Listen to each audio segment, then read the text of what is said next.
All right, I'm going to call that settled on participants joining in. I'm going to go ahead and call us to order. This is the meeting of the CUSD Board of Education for December 17th, 2020.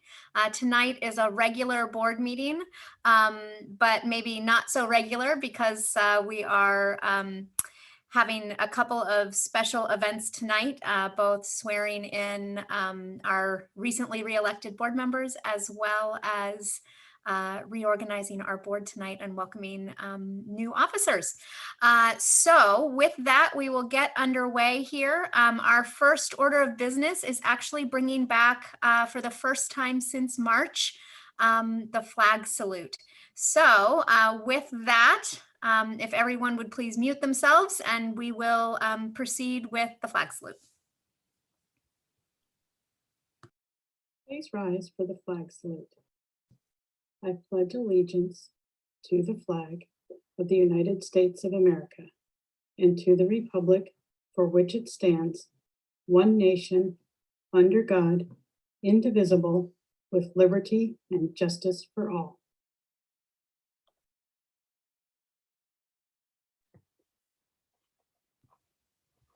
All right, excellent. So that with that, we move on to item number 2, our opening items, which will be our board agenda approval. So if I can get a motion and a second. Oh, actually, Lori, if I could ask before we proceed, I would like to ask that we pull item 6.3, the approval of the Power School Group. We are excited about the opportunity to pilot, but after circling back and meeting with teachers, we really feel like that is probably something we want to postpone to do in the fall. And so we will have to pull that consent item and bring it back at a later date. All right, great. So with that, can I get a motion and a second with the amendment that we are pulling item 6.3 for the night? I move to approve the agenda as presented, except for item 6.3. Thanks, Jerry. And a second? I second. Thanks, Phyllis. Okay, so all in favor, please say aye. Aye. Any opposed? Any abstentions? Hearing none, motion carries 5-0. Thank you. Moving on to item 3, our communication from our employee organizations. And I believe tonight we are hearing from Purnima Dilip from our CSEA classified staff. So is Purnima with us? Hi, Lori, can you hear me? I can. Purnima, welcome. Thank you for joining us. Thank you. Good evening, everybody. Hope you're all doing well. And thank you to the board for giving me the opportunity to speak today. I can say with certainty that none of us could have predicted the way 2020 would have unfolded. And yet we are here at the end of this unprecedented year. This year, we all have been tried and tested and still left to figure out how to navigate this pandemic. But there's one thing for sure, despite all these roadblocks, there are certain qualities that have been highlighted: our perseverance and our tolerance and our integrity. In that, I definitely would like to commend and applaud our board for rising up to the occasion, whether it be regarding school closures, or the budget deficits, or the COVID situation per se.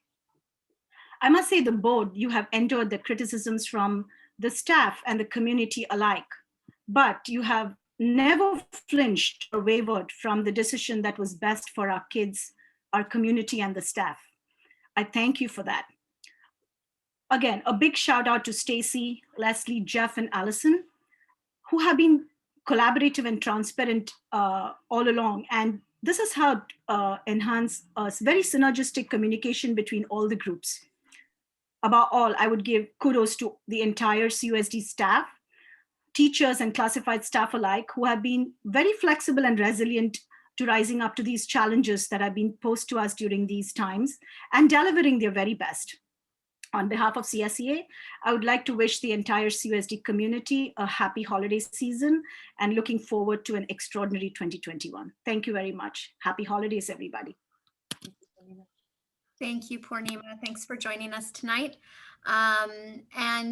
Just going to check in with our Associate Sup of HR, Leslie. That is our only organization speaking to us tonight. That is correct. Great, thank you for that. All right, so moving us on here to item 4, public comment. I'm just going to go over the guidelines real quick, and then we'll check in and see if we have any public comments for items not on the agenda. Which we take here in line with item 4 during regular board meetings. And for those of you who are planning to make comments on an item that is on the agenda tonight, we will take those comments in line with the items as they come up. For those of you who would like to make a public comment tonight, you do need to fill out the public comment card. You can locate that on our CUSDK8.org website, or staff is usually really great about dropping a link into the chat so you can find it and follow it there as well. It really helps if you can identify the item that you would like to speak with on the agenda tonight, so that we know when to call you up.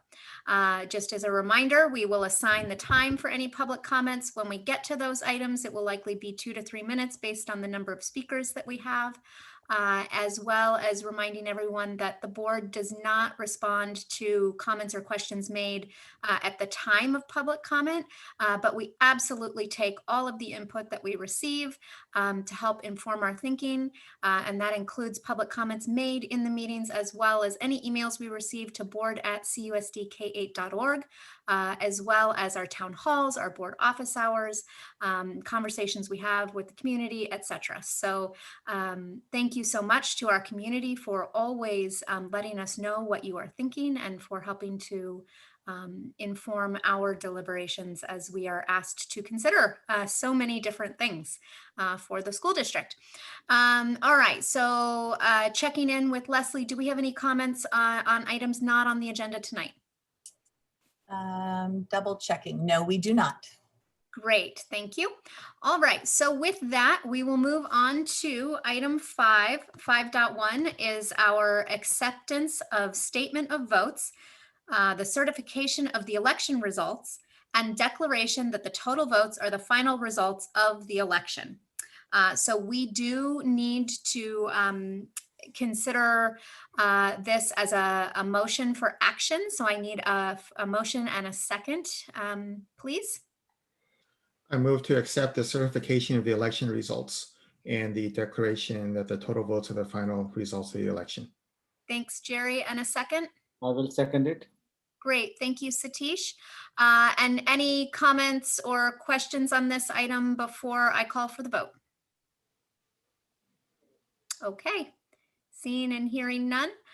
So I will go ahead and ask for all in favor of certifying our election results and declaring them the final results of our election. Please say aye. Aye. Aye. Any opposed? Any abstentions? Motion carries 5-0. Thank you all. Moving us on to 5.2, the administration of the oath of office for our re-elected board members and election of board officers. So we will go ahead and begin this evening with our oaths for our 2 newly re-elected trustees. So it is my honor to introduce to you Pearl Chang, trustee with the Foothill De Anza Community College District, and former CUSD trustee as well, who will be administering the oath for Sylvia Leong.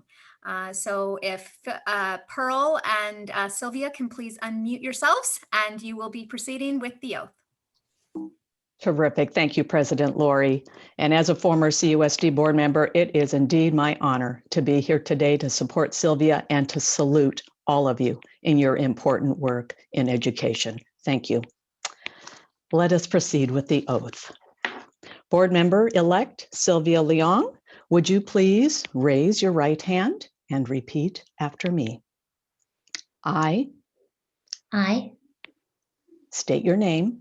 Sylvia Leong, Do solemnly swear do solemnly swear or affirm or affirm that I will support and defend that I will support and defend the Constitution of the United States the Constitution of the United States and the Constitution of the State of California and the Constitution of the State of California against all enemies, against all enemies, foreign and domestic, foreign and domestic, that I will bear true faith and allegiance that I will bear true faith and allegiance to the Constitution of the United States to the Constitution of the United States and the Constitution of the State of California, and the Constitution of the State of California, that I take this obligation freely that I take this obligation freely without any mental reservation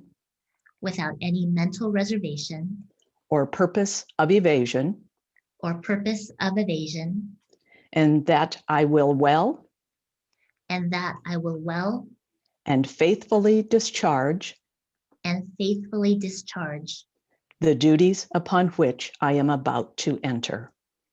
the duties upon which I am about to enter. Congratulations, Board Member Leong. Thank you. Excellent. And let me ask President Lori and Superintendent Stacy, is it appropriate for her to introduce her family perhaps at this time? Yes, absolutely. Absolutely, yes. So we will, I should have gone over that ahead of time. I am going to give Sylvia and Phyllis each a chance to speak after they are sworn in. I will take all the public comments for Phyllis and Sylvia at the same time after we have sworn in both of our trustees. So with that, Sylvia, I will turn it back over to you. Thank Congratulations. you. And thank you, Pearl, for being here tonight to administer the oath. It really means a lot. I cannot begin to express how much of an honor it is to be able to continue to represent our district for 4 more years. 2020 has been a difficult year for the Cupertino Union School District and for our community and our nation as a whole. As we've worked to overcome everything from budget deficits in our schools to racial injustice in our nation to a worldwide pandemic that's really turned all of our lives upside down. But the Chinese word for crisis is made up of 2 distinct characters, one that means danger and one that means change point. And during this toughest of times, I'm proud to say that we've seen our district embrace the opportunity for change. We've seen the importance of schools in our community, especially of the vital roles that teachers play in all of our lives. We've seen the power of friendship and of community as parents work together to voice their opinions and show their love for their schools. And we saw the strength of family as parents juggled work and childcare and distance learning.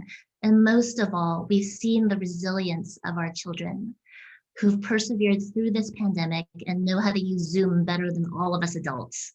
We've seen that those of us who make up the school district, from our incredible team of educators and staff to our PTAs, our PTOs, all of our parents, they are the backbones of our respective communities, bringing energy and life and ingenuity even in crisis.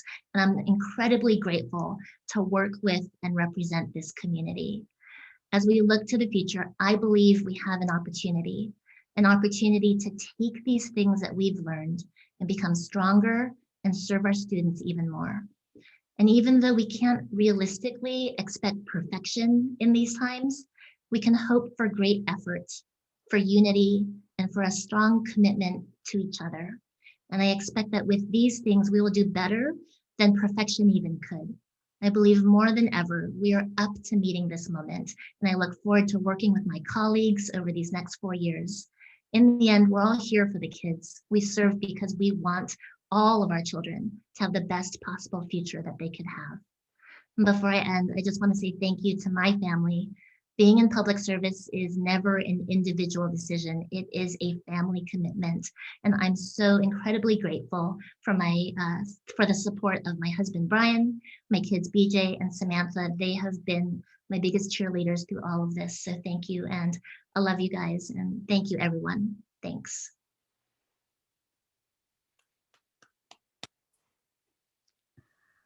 Okay. And Sylvia, did you have anybody that you needed to introduce tonight at all? They are watching, but I don't think we can see them. Okay. Right. Yeah, I know. If we were in person, I know you're standing right with you. So thank you to all of the Sylvia Leong fans out there. I know our board shares your enthusiasm. All right, so let's see. So next we're gonna move to the oath of office for Trustee Phyllis Vogel. It is my honor to introduce Phyllis's son, Kevin Vogel.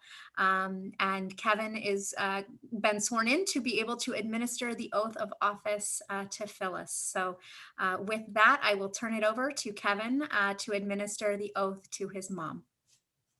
Thank you very much, President Cunningham. It's a pleasure to be here this evening to swear my mom in as a new board member for the Cupertino School District. So board member-elect Phyllis Vogel, would you please raise your right hand and repeat after me? I state your name.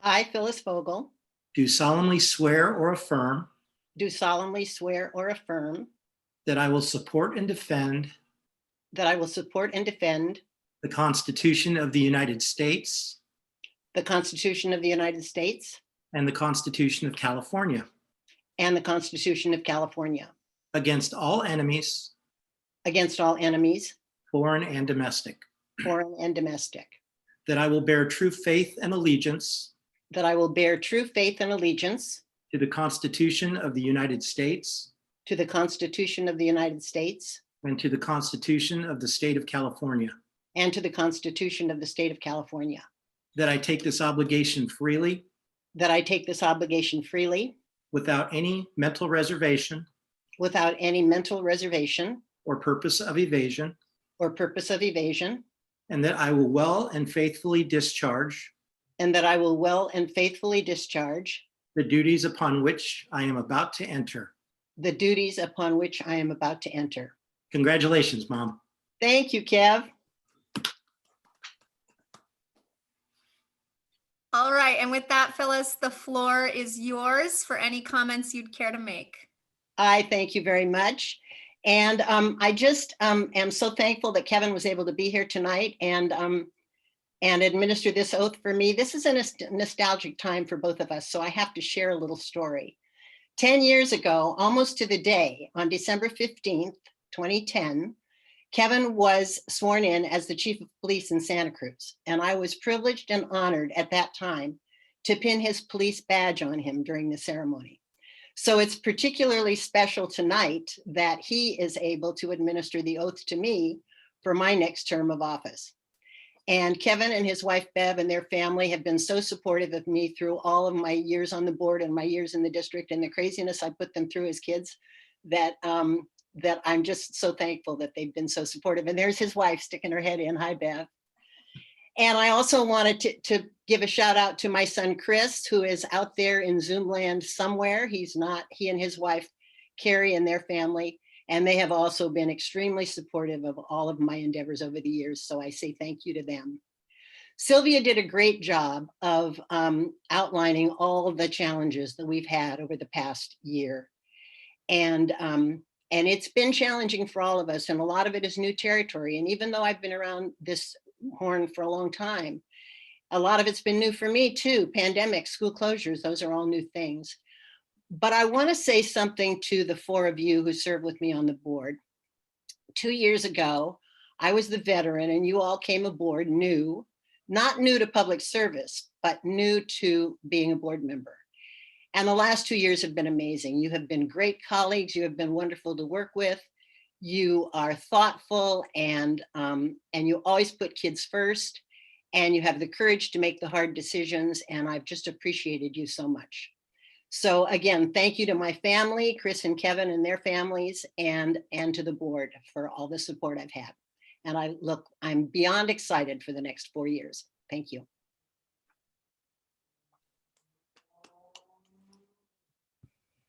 Excellent. And congratulations, Phyllis, on behalf of our board. All right, so with that, I believe that Pearl and Kevin, we are, thank you for your service tonight on behalf of the school district and the board and helping us with the ceremony. And we are going to move along to our board reorganization, which is an annual opportunity for the board to select amongst ourselves new officers for the following year. So with that, I will turn the proceedings, if you will, over to our superintendent, Stacy McPhee, who will take us through the next step here. Thank you, Lori. And before I call for nominations for the position of president, I really did just want to take a moment to thank you as our president. I just feel you have led the board with such dignity and grace through so many difficult times. And you always have kept that focus on kids. You always redirect all of us back to what is best for kids. And to that, I think we owe a deep appreciation as board members. It's an amazing opportunity to work with all 5 of you and to just have that cherished moment of you leading as president over this last year through so many difficult times has certainly been an ease, I think, on a lot of staff. And look forward to continue working with you in your new role as a board, but certainly wanted to say that deep appreciation to be able to have those conversations throughout the week as we're preparing and planning and to bounce ideas off of you. And so a huge thank you from me to you before we move on. Thank you, Stacy. And so with that, I get to have the honor and the pleasure of asking the board to ask for a nomination for the new board president. I move that we appoint Jerry Liu as our board president for the 2021 calendar year. And I second that. Any discussion? Hearing none, I see I never get to do this role, so this is kind of fun for me. Let's call for a vote. All in favor say aye. Aye. Aye. Aye. Any opposed? Motion passes. Congratulations, Jerry Liu, as our new board president. And I actually have your gavel here with me that I will virtually pass to you on the screen. So congratulations. And I'm going to turn it over to Jerry to conduct the rest of the elections. All right, thank you. Thank you, Stacy, and thank you, everyone. I think we'll go ahead with the rest of the filling the rest of the nominations, and then we could, are there any comments, other comments, we could do that at the end of the process. So next up, then, I'd like to ask for a nomination for the position of board vice president. I nominate Satish for vice president for the next calendar year. Okay, we have a motion from Phyllis. My second. All right, thank you. A second from Sylvia. So any discussion? If not, let's go ahead and I'll call for a vote. All in favor, please say aye. Aye. Aye. All opposed? Any abstention? All right, the motion passes 5-0. Congratulations, Satish, to your role as a board vice president. All right, the next office is the office of board clerk. So I'd like to ask for a nomination for the position of board clerk, please. I'll nominate Sylvia Leong as board clerk. Thank you, Lori, for the motion. Do we have a second? I I'll second. second it. Okay, yeah, Satish. go All right, ahead. I think I sort of heard Satish a split second. So well, Satish seconds the motion. Any discussion? Not, let's go ahead and take a vote. All in favor? Aye. Aye. Okay. All opposed? Abstention? Nope. Okay. Motion passes 5-0. Congratulations, Sylvia, to your role as board clerk. Yay. All right. We have 2 more here. The next up is the nomination for the district representative for the County Committee for School District Reorganization. So could I get a motion, a nomination, please? I nominate Phyllis Vogel for the position. All right, thank you. So we have a nomination by motion by Sylvia for Phyllis. Could I have a second, please? I will second it. Thank you, Satish. And motion seconded by Satish. Any discussion? Not, let's go ahead and call for, let's have a vote. All in favor, please say aye. Aye. Aye. Okay, all opposed, abstention, motion passes 5-0. Congratulations, Phyllis, to Thank you. the very, very long title here, district representative, et cetera, et cetera. And then an even longer one is the last one is a nomination for the alternate district representative for the County Committee for School District Reorganization. May I have a motion, please? I nominate Lori. Thank you, Phyllis. And a second? Second. Thank you, Sylvia. So we have, let's see, a motion by Phyllis, second by Sylvia. Any discussion? All We right. really need to discuss this one. I'm sorry, we do need to discuss this one? I'm being facetious. Oh, all right. Wow.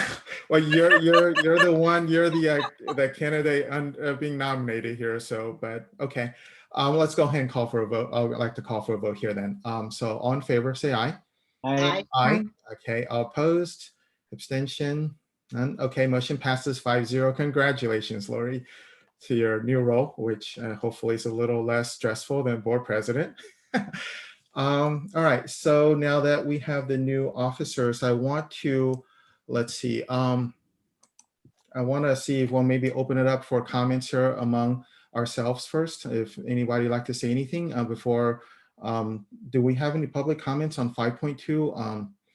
We have one public comment. Okay. Yes. So maybe let's do that. Let's talk amongst ourselves first, and then we'll. Okay, Satish, I see your hand up, so please go ahead. Okay, thank you, Jerry, and thank you, board. First of all, I want to thank Lori for her great service, and I know this has been a very difficult year. Even though we were only 2 years here, probably I think she must have last 1 year probably could be like a 5 year for her. I'm very sure.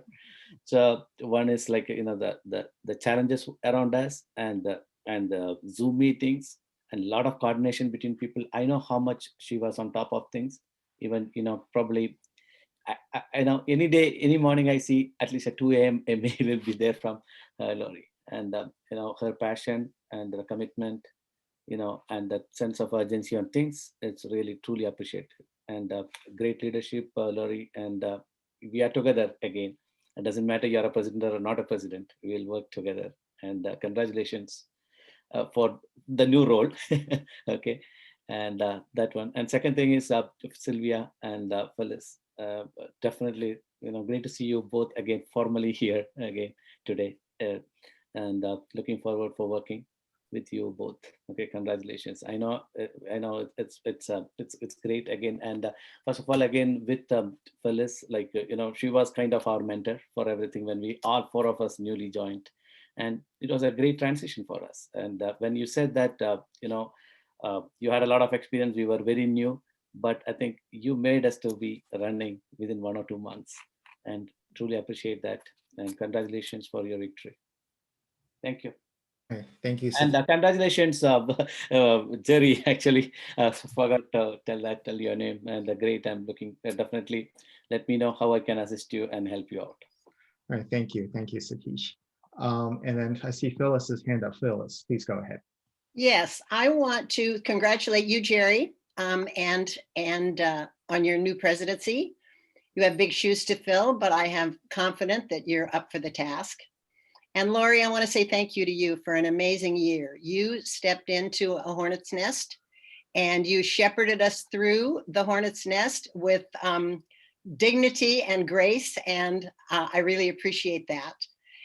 And I really appreciate the role that you have begun to play, and I hope will continue to play for us as a board. And that is the face of CUSD in a lot of different places, like the Santa Clara County School Boards Association, and your active role with the legislators and helping us to push through legislation that will help public education. So not only do I thank you immensely for your service on the board this past 2 years and for your service as president, but I thank you for your greater service to public education. And I hope you'll continue to be our face in the public in all of those different arenas. So thank you. And Sylvia, I'm so glad to serve another 4 years with you. This is just amazing that we both were reelected, and I'm beyond excited about that. So, and Satish, Vice President, next year it's your turn. So congratulations to you as well. Thank you. Thank you. All right. And Sylvia, please go ahead. So just wanted to say a few words of appreciation to Lori.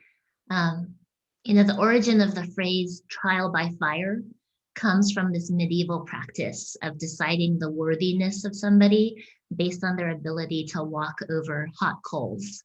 And when you stepped into the president role this year, we had no idea the magnitude of hot coals that you would be walking over. But not only did you walk over all of those hot coals, you did it carrying the board on your shoulders, and you did it with so much graciousness. Every meeting you've led, every email you've sent, thousands of emails, you've provided leadership for us and for our district, and it's been so uniquely you, wanting to educate, full of heart, and always with the kiddos in mind. And so just thank you for your service. And I look forward to working under Jerry's leadership next year. Jerry has this amazing knack for creating analogies for almost every topic we cover, really helping both the board and our community distill complex issues into really understandable ideas. And so look forward to your leadership next year.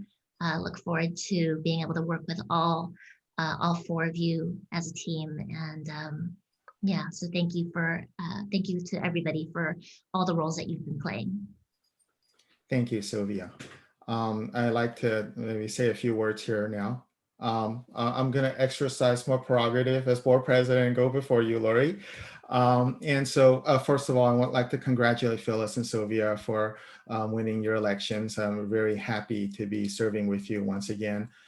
Phyllis, I think you've been an incredible mentor, not just to me, but for the four of us. And so we've really learned a lot from from you both in terms of how to do things, how to drive consensus, a lot of the sort of what's happened in the past and that sort of thing that's really helped me. And I think my board colleagues here be better board members. And thank you for the mentoring and the tutoring there. And then Sylvia, it's been a pleasure the last 2 years. I think you're, I really appreciate your empathy for the community, for everyone. I think you bring a true heart, true dedication and commitment to the job. And you've just been, I think you're one of the most eloquent people we have here. And I'm just really happy to be working with you and learning from you. Satish, we'll be working together here and really looking forward to it. This is it's gonna be a great year. And then Lori, wow. So this has been really a sort of incredible year. I remember a year ago when you first took office, right? And I remember making an analogy or a joke that, Lori is our new bus driver, right? And I still remember that because I was thinking just earlier today about how much the road has sort of turned, switched and turned in all sort of unexpected ways we didn't expect. And this whole time you've kept us on the road. And not only have you kept us on the road when the road's gone underwater, it's gone over some ditches. A few times I think the bus was flying through the air. But, here we are. I think, we're in a really good position to solve some of the, I think you've blazed a lot of new trails. You've set a lot of new records for, I don't know, number of virtual meetings. I hope that doesn't get broken. Just really appreciative of all the things you've led us to this year. And I really admire your dedication. I think in this year, in just watching you, as we work together and leading the board, I think your dedication in delivering on this, this promise of public education to all the students, this is something that I see that you have your heart on. And I see you putting so much energy and time and really, what Phyllis talked about, really not just running the board and doing all the things that the board president does and what a board trustee would do, but really taking that time to represent us in all sorts of different places and that advocacy and fight to provide the best for our students. And I really just want to acknowledge that and give you a heartfelt thank you. I really have learned a lot from you. And I think we've been very lucky to have you. To have your leadership for the board during this past year. And so as a token of our appreciation and following in the tradition of Dr. Baker, we got you a children's book. I don't know if you can see this. This is, it's called It Takes a Village by Hillary Rodham Clinton. And it turns out there's an adult version with like, I think a couple of hundred words, but then, sometimes the deepest wisdoms, right, are found in the simplest books. And so I wanted to kind of show you, I don't know if you can see this overleaf here. Can you see this? A little bit. Right? Yeah. It says this book is about how to change the world. And we thought that this would be an appropriate book for you because I think that is the kind of person you are, someone who selflessly gives of herself to make this world a better place. And so we thought this would be a good guide for you as you continue on this journey to change the world. It's inscribed with words of wisdom from your fellow trustees.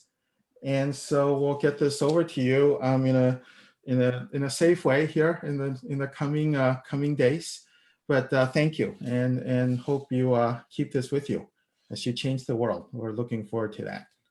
Thanks, Lori. Thank you, Jerry, and to all of you. This truly has been an extraordinary year in so many ways. I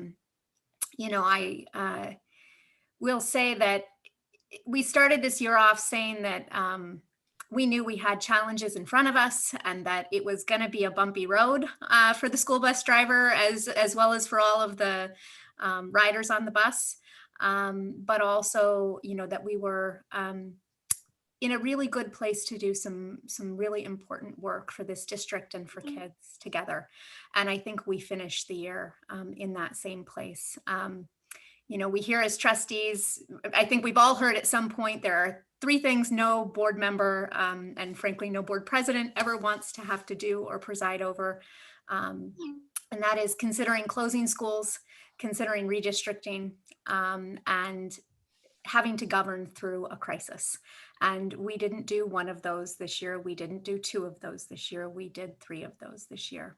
And so in that regard, the fact that we find ourselves here at the end of 2020, still collaborating and working together, still moving forward through some incredibly hard challenges for this district, but with hope and with the opportunities in front of us.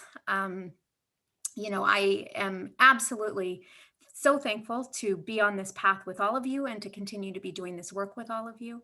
And I really just thank you all for your individual leadership this last year. I don't know that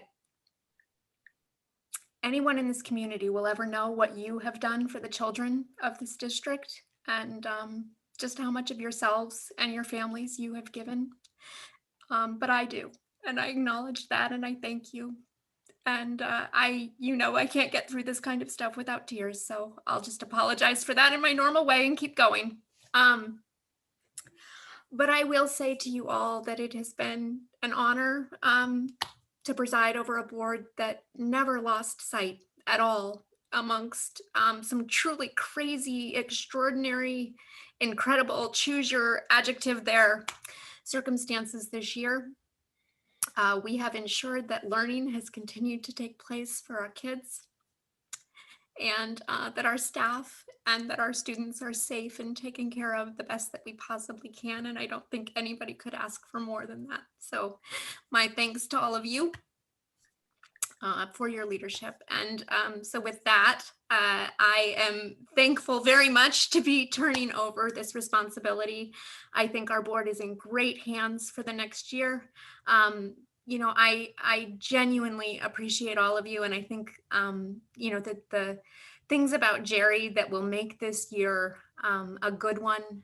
Jerry is thoughtful. Jerry is detail oriented. And Jerry is wise in the ways of how to communicate with this community in a way that resonates. And I think given the work that's in front of us, those are very important things.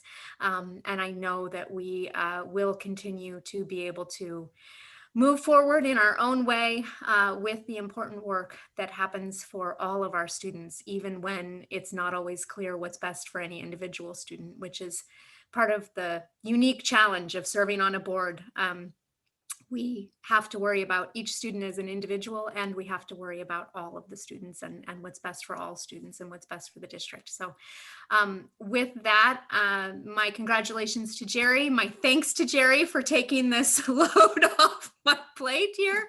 I know my family will appreciate the free time, or the time that's just been freed up. And to Phyllis and Sylvia, my congratulations. And so happy that we will be continuing to serve together. And to Satish, thank you as well for stepping up to this next level with Jerry this year, and looking forward to see where we go next. So thank you to all of you. And I would be remiss too if I didn't, as I was exiting, thank the staff for the extraordinary level of support that I've received this year. I could not have done what I did as board were it not for our staff. So, you know, for each and every one of you who played a part in helping me to make sure that our board was able to continue to move forward with just the sheer volume of what we were being tasked with this year. My thanks and my, you know, just appreciation for all of the hours and wisdom that was shared with me this year. So with that, I will turn it back over to Jerry, and looking forward to being able to stay on mute for much more of the meeting. All right, thank you, Lori. Those are very well said words. I think with that then, Leslie, maybe we can go to public comments. Did you say we had one speaker? That is correct. We have one speaker. It is Barbara Woolley. So Barbara, if you'd raise your hand. Okay, I think Barbara, I see you on here. So Barbara, welcome. Yeah, thanks for having me go after Lori. How does somebody follow that? No, I just wanted to give my personal congratulations to Phyllis and Sylvia for your election wins.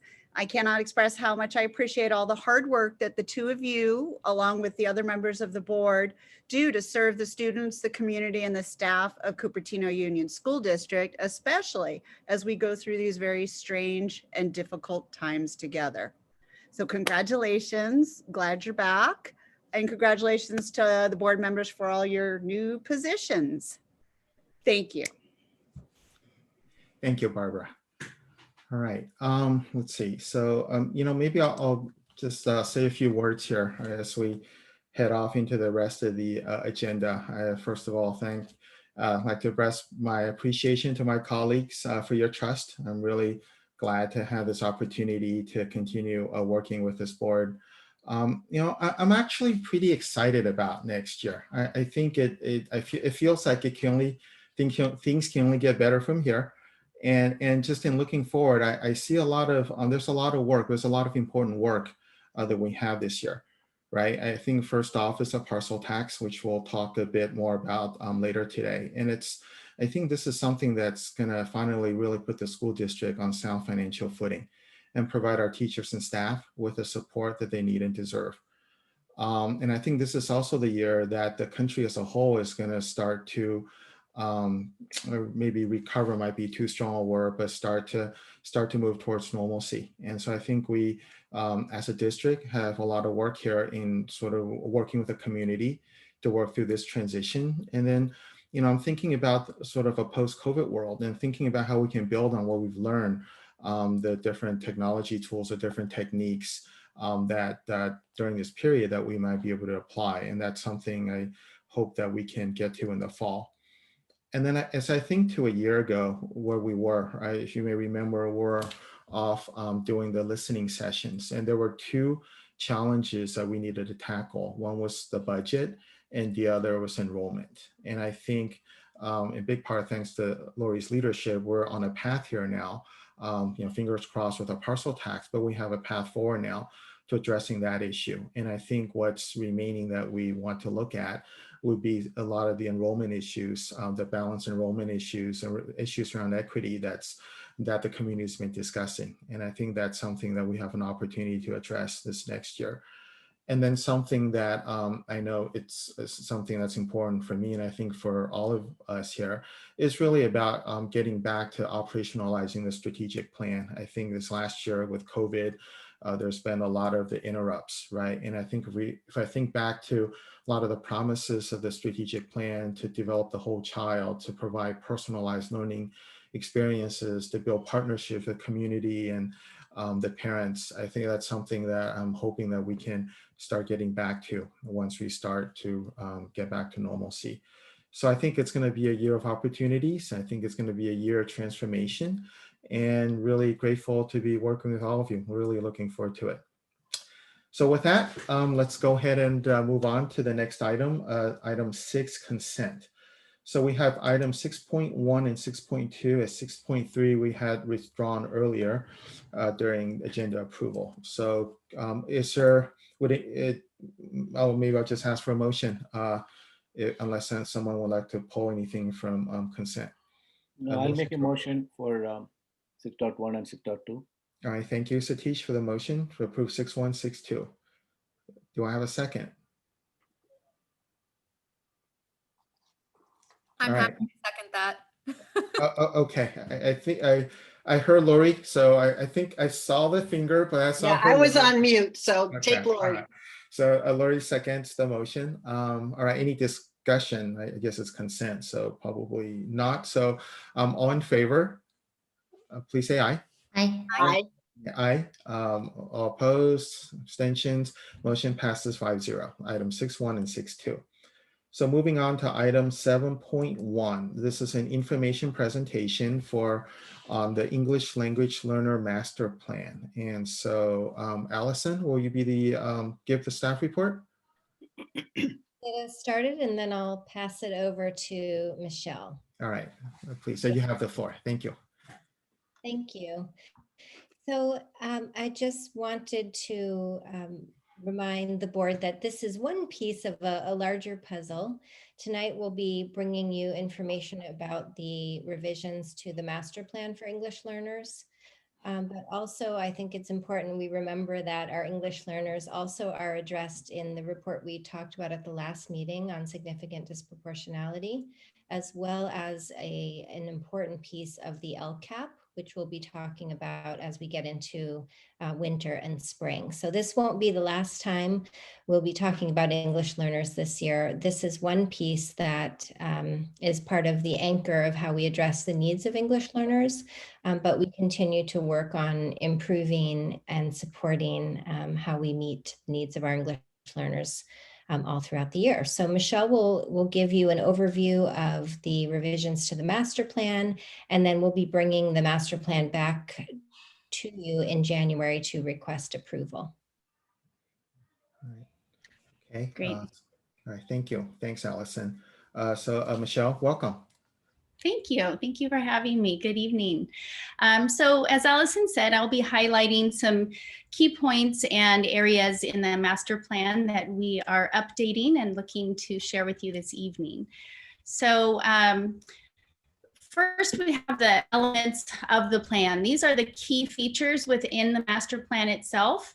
Each has its own chapter within the plan that goes all the way from the governance and administration to instruction, providing equal access to materials, involving parents, and evaluating and monitoring the program. So I'll touch on some of these as we go through the presentation tonight.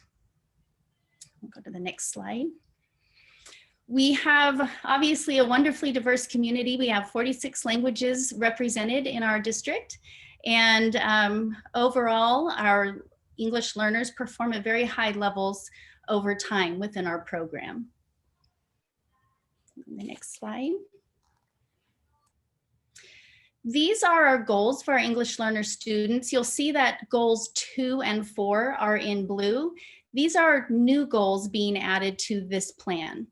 So our number 2 goal that's being added is having English learners making sure they have access to grade level curriculum and that they will meet or exceed grade level expectations in English language arts and math within 5 years of consistent schooling. And the other new goal is that our rates for English learners and students reclassified fluent English proficient will be no greater than English only students in retentions, excessive absences, suspensions, and special education. So those would be proportionate. Our other goals remain the same, which are making adequate annual progress, having equal opportunity to participate in advanced math courses, and that the program will be implemented as set forth in the plan at each site. So next, moving down to our instructional program. These are the pieces that we build the English Learner program around instructionally. We use the Common Core state standards, the ELD standards, our ELD and ELA framework, as well as our district state adopted instructional materials. So our responsibilities include making sure that English learners develop advanced levels of English in listening, speaking, reading, and writing, and that they have full access to grade level curriculum in all content areas. Moving down to the next slide, a comprehensive ELD program includes two main types of instruction. There is the integrated ELD and the designated ELD. The integrated ELD takes place throughout the day and in all content areas and is grounded in the ELD standards. Designated ELD is a protected time during the day that is designed to specifically work on developing English language proficiency. So those work in tandem throughout the day for an overall comprehensive ELD program. The next slide talks a little more specifically about designated ELD. And if you can go down to the next slide. The designated ELD takes place 5 days a week with the classroom teacher or a designee that provides this instruction that is targeted specifically to the student's English language proficiency level. So we keep the levels tight together, no more than 2 levels at a time, so that we can really provide that instruction specifically to what they need. In elementary school, our curriculum includes systematic ELD and Imagine Language and Literacy, which is a newer program that really worked very well for us in the distance learning format. And in middle school, there is systematic ELD, Read 180, and English 3D that's used differently in the ELD 1 and ELD courses. So that's the curriculum that is used for students. All English learners have access to the same curriculum and technology as all English only students. And some of our programs include Newsella, Raz Kids, our Imagine, like I just talked about in the last slide. And of course, all students, if they should need additional supports, we can take place or have the collaborative support teams take place, intervention strategy teams, and our student success teams to make sure that everyone's getting what they need. Then we have our parent involvement piece, very important. We have our DLAC meetings that take place throughout the year, which are our district English Language Advisory Committee meetings. And then we also have the ELAC meetings, which are site-specific meetings. We also provide translation of documents, and throughout the year, depending on whether it is notifying parents of upcoming assessments through the LPAC, or reclassification, we have documents that go out throughout the year to inform parents of what's happening to their child in the English Learner program. Next slide. Of course, we evaluate and monitor our program. So we look at our LPAC, we look at all of the different data that we collect to determine the program progress and any considerations we need to make for adjustments to the program. The data is utilized to identify interventions that might be needed at the site level and to consider the need for any additional district-wide supports that may need to be put into place. And then as part of the LCAP, we monitor progress towards our goals for the English learners. And we, of course, provide an annual update on the progress and the program monitoring to the board. That is the update to the plan that was approved the last time. Is there any questions? Well, thank you, Michelle, for the presentation. Thank you, Allison. I think what we'll do will follow the procedure we've had before with rounds of clarifying questions, then public comments, and then any other questions or comments from the board. So should we go through, if Satish, would you be all right going first following Yeah, this order we have? I can ask the question. Thank you. All right, please Thank you, go. Michelle, and this is great. I have only 2 questions here. One is the goals, right? Number 2, any reason why the math has been added as part of this?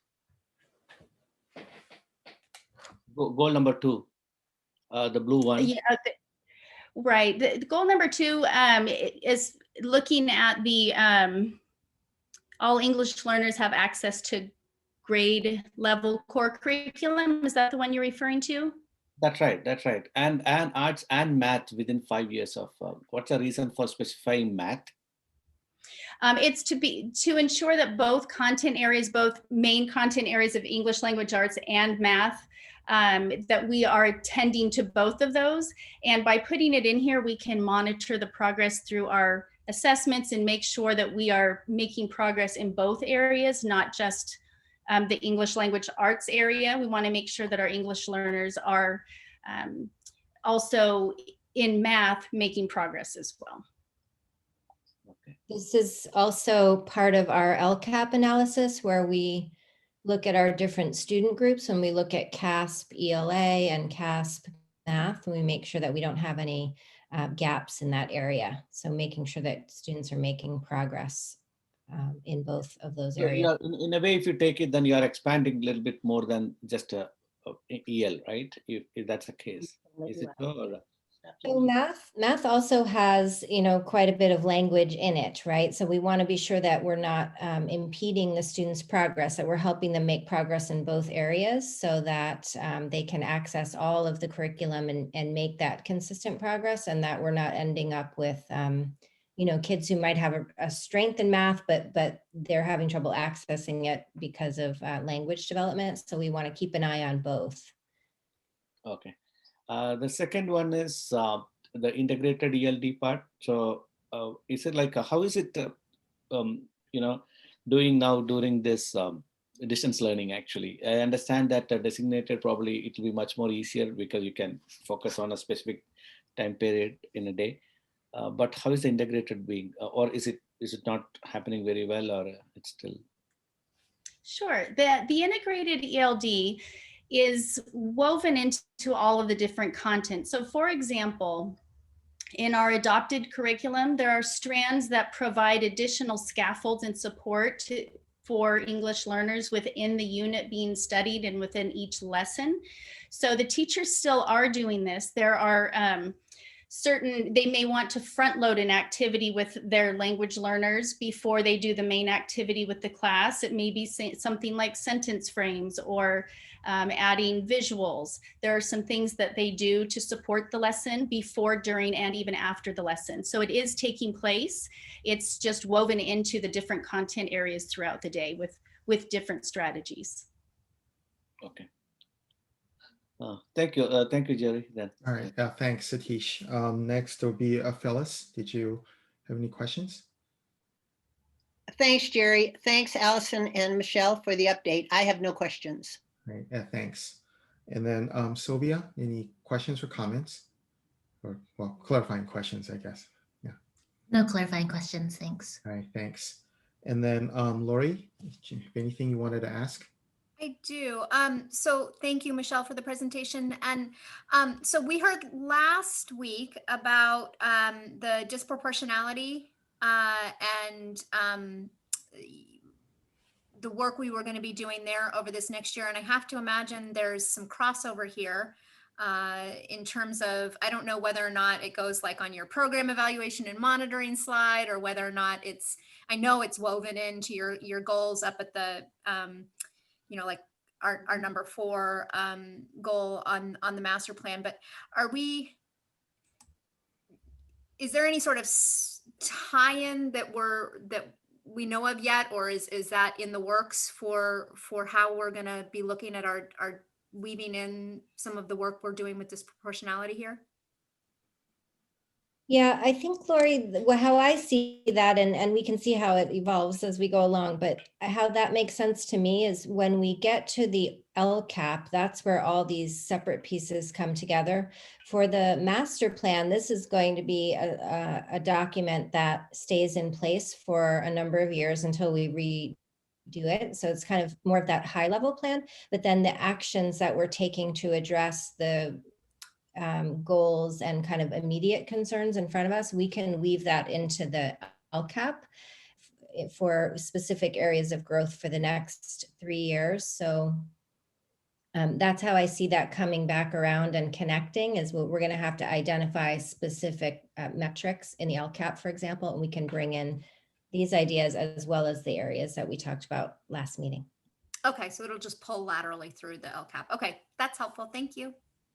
All right, thank you, Lori. I have 2 questions, Michelle.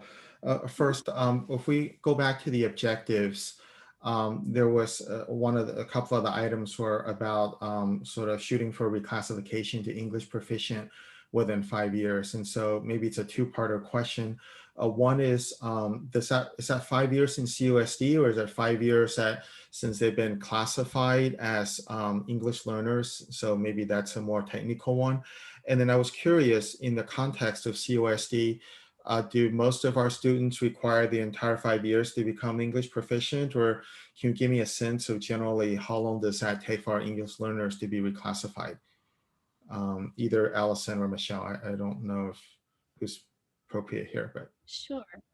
Yeah, I'll start off and then Allison can jump in there. So as far as the 5 years, that's just in schools in California. So they may have been at another school. It's consistent schooling, so not just our school district. As far as reclassifications go, our students do reclassify fairly quickly. I don't have an exact number of years for you, but they do reclassify for the most part within that 5-year period. Okay. It is one of those state metrics that we do need to keep an eye on, so that we can avoid having kids in that long-term English learner status, which usually means that we're not targeting the specific needs that are there, or sometimes it's we need to sort out if it's a student with an IEP, if it's really a language need that is better addressed through the IEP, for example. So most of our kids make excellent progress, and that's why we have that, very high rating on the dashboard. But we do have a number of kids, last time we checked, it was in the neighborhood of 80 who were in that long-term English learner category. And so we need to keep an eye on that and be sure that we're doing everything we can to avoid that, so that kids can be making progress and accessing the curriculum and not getting stuck especially as they move on into high school. We want them to have full course access, make sure all those opportunities can be taken. Thank you. And my second question is building off of what Satish asked, is about COVID. And so there's an implementation plan in the master plan. And I was wondering, I guess it's in the other document, but I was wondering, has there been any impact on the actual implementation schedule because of COVID, or are the things listed in there for 2021 things that we are able to finish this year? You want to go first? Yes, so instructionally, oh yeah, sure, I'll start. Instructionally, the teachers have all been implementing the different types of instruction. So if that's what you're asking, so they are doing designated ELD 5 days a week. They do it both through synchronous and asynchronous means. The Imagine Learning was very helpful to be able to do personalized instruction in an asynchronous fashion. It can also be used synchronously. It's a diverse tool, but that's been helpful in that way. And then again, with the integrated ELD, it is woven into a lot of our curriculum. And in addition to that, we do have what's called our ELD toolkit, which all teachers have access to, and it has a variety of strategies that teachers can pull from to fit the needs of that particular lesson. Great, thanks. All right, I had no other, I guess those are my two questions. I don't have any more. Does anybody have anything? If not, Leslie, do we have any public comments on this item? We do not have public comments on this item. Okay, then I'll just go around one last time to see if anyone has any comments or questions. I don't have any. Jerry. Okay, yeah, I think we're clear here. So thank you, Michelle. Thank you, Allison, for the wonderful presentation and the plan, of course. Thank you. Thank you. All right. Okay, let's see, moving on then to item 8.1. This is a discussion item on the update on enroll projections. So I think the presenters here are Jeff and Amy. So take it away. Great, thank you.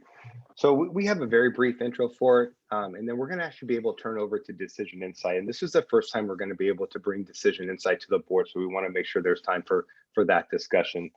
We've been able to use Decision Insight for the last few years on our projections. We have been very impressed with the level of accuracy that they've provided to us the last few years, especially in a very difficult time looking at enrollment. We are facing a steep decline in enrollment. One of the things that I think is important for the board to note is when we talk about the conservative numbers versus the moderate numbers, we use the conservative numbers for our budgeting purposes. We use the moderate numbers when we look at our facilities. The moderate numbers are always slightly higher than the conservative numbers. So just as a point of reference for the board tonight. The other piece that I'm going to turn over to Amy here is we look at enrollment every month. The work that Leslie does in HR and student assignment, as well as what we look at in business services. So though we are talking about it tonight, it is something that we look at all year, and we're constantly balancing between actuals and projections. And so as Stacy referenced at the start of our year here, we made some reductions in the projections based on what we are seeing based on the number of students returning over the summer. So, you know, though we're talking about tonight, it is always an ongoing process. And so with that, I'm going to turn it over to Amy, and then she'll introduce Zach from Decision Insight. So thank you. Amy. Hi, everyone. My name is Amy Liang, and I am the Director of Instructional Technology for the district. Throughout the year, our team tracks and analyzes the movements that are taking place across the district between school enrollment and our attendance areas based on current information in our SIS synergy, which helps us with planning for fiscal and facilities purposes. For enrollment projections for future years, Decision Insight has been very supportive to work with. I'm going to turn it over to Zach Worthen from Decision Insight to share our district projections. Zach? Hi, pleasure to meet you all. There we go. I will be starting my video now. Good evening. Thank you for welcoming me to your board meeting. Congratulations to all the new board members. It's a pleasure to be speaking to the community and the district of Cupertino Union School District. I will be presenting some historical information, some demographic information, sort of the most important piece of what we're going to be talking about, the enrollment projections. So if we could go ahead and scroll down to the agenda. Just a brief thing, I'm gonna just introduce Decision Insight, who we are, who I am, and then we're gonna talk through those 4 important bullet points. Your demographic data and trends, that's gonna be of the boundary of your community itself. It's not necessarily gonna be looking at the school, but looking at the community itself, especially in regards to the parcel tax. And then we're gonna be looking at 3 pieces, all which speak very specifically to Cupertino Union, your historical enrollment analysis, and I'm gonna speak to what Jeff just spoke about, some of the contractions and challenges that you might be facing in that regard. The proposed residential development, how new housing will be affecting future growth or limiting contraction in Cupertino Union. And then again, sort of the most important single piece, the enrollment forecast. So Decision Insight is, we are your demographer of record. We're enrollment impact specialists working across the country to help district handle the challenges of growth, of contraction, and of just the different challenges of school enrollment. The company was founded in 2004. About 4 weeks ago, we became part of the Power School family, actually. So we've gone through some changes, but we are still the enrollment impact specialists who do your demographic work. We work with 170 districts across 12 states. California is by far our biggest client. We work with most of the districts in LA County and a large number of districts in and around the Bay Area. So we're happy to be here to be working on things like your enrollment forecasts. We work on boundary consulting, doing things like school contraction and reboundary drawing, the new housing studies, which we'll talk about, things like bus stops, locators, and school locators, just to help your community understand more about the physical space that your schools occupy. Just a bit about myself, so you know who I am. My name is Zach Worthen. I'm the solutions architect for Decision Insight. I provide boundary and enrollment analysis to districts across the country, and I have since 2012. I come most recently from Portland Public Schools in Portland, Oregon. I worked at the New York Department of Education doing budget and curriculum work, and came to there from the UN Development Program doing public health impact studies. So I think I understand a lot of the different challenges that folks in public service can face, and it's my privilege to be talking to your district today. So what I'm going to talk about briefly is the demographic trends facing the community occupying the Cupertino Union boundary. You'll note that the boundary itself has displayed some historical growth in the community overall over the last 2 decades, starting in 2000, and then a growth of about 15,000 students over the last 20 years. That growth is plateauing. There's a great deal of build out in your community. There's not a lot of room left for new housing. So we actually have seen that growth trend plateau. It is, however, not contracting. A thing that you will notice, as we'll discuss this later on, is that that leveling of the overall population is actually disguising the contraction of student population, something I think you'll be very familiar with. This information is probably going to be most interested to the board members when you think about looking at those tax issues that you were discussing earlier. I want to just briefly touch on some of the racial and ethnic trends in the district. You're looking right now at just the 2019 numbers. The racial and ethnic demography of your district has actually not changed dramatically over the years we've looked at. So we're looking just at the most recent year that we have good numbers for from the populated census data. Again, you'll note that the district is majority, but not largely majority Asian. The largest minority group in there is a large minority of white residents in the district, and then a group of Hispanic, Latino, Pacific Islander, American Indian, and Black and African American identified members of the community who make up the balance of your overall community. I'm going to move on to the historical enrollment analysis, and what we're going to be looking at is the historic, the last 4 years mostly, but the historic information about your district. What you'll note when you look at each of these cohorts is the 4-year historic change. So what you're seeing is the 2016 to 2020 enrollment numbers for Cupertino Union School District. What you'll note is that each individual grade band and at the K-8 district overall, a contraction of about 10% or 2.5% of the students per year over that time. This is not a demographic trend that is unique to Cupertino Union. Districts across the Bay Area, across California, and in fact across the country are seeing pretty dramatic contractions across their grade bands. The American public school cohorts are shrinking almost everywhere. Cupertino Union is unfortunately does not buck this demographic trend. One of the things I want to raise particularly to you guys is the annual change impact report. What you're seeing there is the difference in each cohort, the kindergarten and the total K-8, but that middle band is actually the most important. That grade 8 to K, and I'll be showing some more information on this on the following slide, is informing you about the size of your incoming kindergarten cohort as compared to the 8th grade cohort leaving the year before.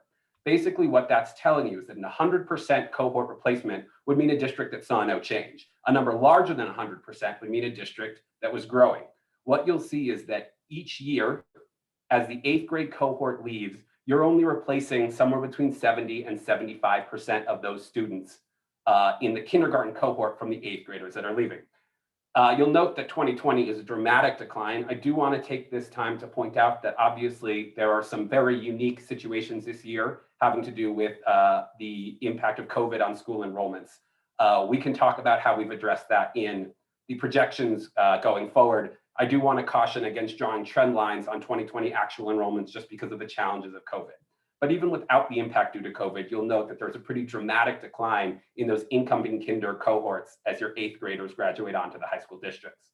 If we move on to the next slide, we can actually look at that in more minute detail. I hope folks can read this. I know there's a lot of numbers up on that slide, but what you'll note is you'll see the decrease in those kindergarten cohorts. And we can look at just the actuals and note that in 2017, you graduated 2,131 8th graders, only replaced them with 1,626 kindergartners. I don't have to read every one of those to you to give you the idea that, again, this is the way in which we can really chart the contraction in districts. And you note that as each of those kindergarten cohorts, which is getting a little smaller year after year, is aging through the population. So you're not just losing those students as the kindergarten cohort gets smaller as compared to the previous year's kindergarten cohort, but also as it refills fewer 8th graders that have left the district from before. The next 2 slides detail the open enrollment patterns for all of your schools in K-5 and 6-8. I'm not actually going to go into great detail in each part. I do hope that the board members and the community who can access this on board docs take the time to investigate if they're curious. This is detailing each school and the number of students who live within that neighborhood boundary, the enrollment of that school, the number of students who are attending that school from within that boundary, and then the other students who are attending. So those would be students who are either choicing in, choicing out, or coming in from out of district. Again, there's a lot of information here. We're not going to go through it piece by piece, but I do hope interested community members and board members will review this in the slide as they get time. Just to briefly summarize the historical trends, and board members and Jeff and Amy both spoke about this, but as we discussed, Cupertino Union's kinder cohorts are substantially smaller than their outgoing 8th grade cohorts. What that means is that while the population in the Cupertino community overall is fairly stable, declining birth rates, aging populations, financial considerations, and other factors are contributing to a district that is contracting. We're going to move on to what we might consider the current and future pieces. We're going to briefly touch on your proposed residential development. This is a service that Decision Insight is very proud to offer to districts across the country. I'm very proud to do in Cupertino Union as well. What our proposed residential development information is going to show is not just currently existing housing, but we actually work with communities, planning committees, and things like that to make sure that we're looking forward over the next 5, 10, and in fact, sometimes even longer time ranges to make sure we're accounting for new residential development. Just a brief summary of how that works. We have a residential development team. Every summer, they review the status of all of the new housing in your district. We contact the district to see whether you have any references, updates, developer lists, and know things about the housing that you have. We compile that research list, and then we reach out to the developers and the town or city planning departments to compile a list of those future projects and drill down housing by housing unit and student generation rate by student generation rate to develop an accurate timeline forecast of when new students in new housing might be entering your district. This information is compiled, it's integrated into the projections that you will see, and we also break that information down in much more minute detail for your staff and community to understand those new housing developments. So if we look at this map, what you'll see here, and I know, again, this is quite detailed, each of those red outlined sections on the map is a new housing development within the Cupertino Union district. What you'll note, and this should not come as a surprise, is that new housing development is not spread equally across individual schools. So while we may be able to account for the district-wide enrollment without having this level of detail, what this allows us to do is it actually allows us to drill down school by school and make sure that we address questions and hotspots before they become issues as we look at each of the different developments within each school. If we move on to the next slide, we're going to look at sort of some general information about all of those. What you're looking at on this slide is going to be the dwelling units, and what we'll be seeing on the next slide is the students generated from them. But what we're looking at here is the type of dwelling units that will be built in the Cupertino Union School District over the next 10 years. And again, just for your understanding, we actually do have those. We've got them named and broken out for purposes of, your facilities teams and people like that may be able to look more closely. But for this purpose, what we're looking at is the different dwelling units that are built, that we expect to be built over the next 10 years. A quick note on the 2 different projections. I know Jeff spoke about the enrollment projections as the moderate and the conservative. We also do that for your dwelling units. The moderate is basically what your developers are telling us they believe they're going to be able to build. The conservative is integrating our knowledge of 17 years of experience and some maybe more common sense or conservative forecasts as to the actual successful completion of those. You'll note there are 3 different types of dwelling units: multifamily, attached, and detached. Multifamily might be better understood as just apartment buildings. Attached could be considered something like townhomes, and detached would be single family houses. You'll note that there are no forecasts for single family houses to be built in the Cupertino Union District over the next 10 years. The great majority of those are going to be attached and multifamily housing. Each of those types of dwelling units generates a different number of students. Multifamily housing is going to generate less than attached housing, is going to generate less than detached housing. We attach those student generation rates to each of those new dwelling units and create a number of students generated by housing. Again, those are also broken down grade by grade in the deep projections, but that's a great deal too much information to be putting up on this slide. What you'll note is two different columns there, the annual and the aggregate. The annual is the number of students added each year, and the aggregate is the overall number of students added due to all new housing. So if we look at the moderate, what you'll notice is that there are 927 students, or nearly 1,000 students, that we anticipate being added over that 10-year period. In the row below it, in the annual, you'll see the years in which we expect those students to enter. And again, those are going to be tied to the specific developments and when developers and the town planning commissions expect those to come online. Now, all of that information is integrated into the enrollment forecast. The enrollment forecast is obviously one of the most important pieces that we're here to present today. Just so you have a little bit of context, some of the factors that influence future enrollment, the size and robustness of your kindergarten cohorts, the aging of those grade cohorts through the system, the impact of those new residential developments that we just discussed, and interdistrict transfers. Some other factors that can influence it are private and charter schools within your district or nearby, the overall effect of the housing market, and this last bullet probably deserves to be a little larger this year, anomalous events. I think it's fair to say that a global pandemic and the entire country going to remote learning would qualify as those anomalous events. And again, we have a very comprehensive team that has worked on identifying ways to address the COVID enrollment concerns. But this is in economics, I think what's usually known as a black swan event. This is an anomalous event that is going to have long running and deep-seated effect on the entirety of the educational infrastructure. Again, up on this screen, this is a great deal of information. I'm not going to talk through every single number on there, but this is your conservative 5-year projection. Again, Jeff spoke about the fact that there are two projections. One, the conservative, which is usually used for financial purposes, and the other, the moderate, which is used for facilities purposes. The brief elevator pitch on that is that the financial people never want to plan on too many students and over forecast and end up with less money than they have. And facilities people never want to undercount the number of seats they need and end up with students without a seat. I will briefly touch on just the overall trends. Again, what you'll be seeing in this conservative 5-year projection is a decline in the enrollment of Cupertino Union. Those first 4 columns are your actuals provided from Cupertino Union to Decision Insight.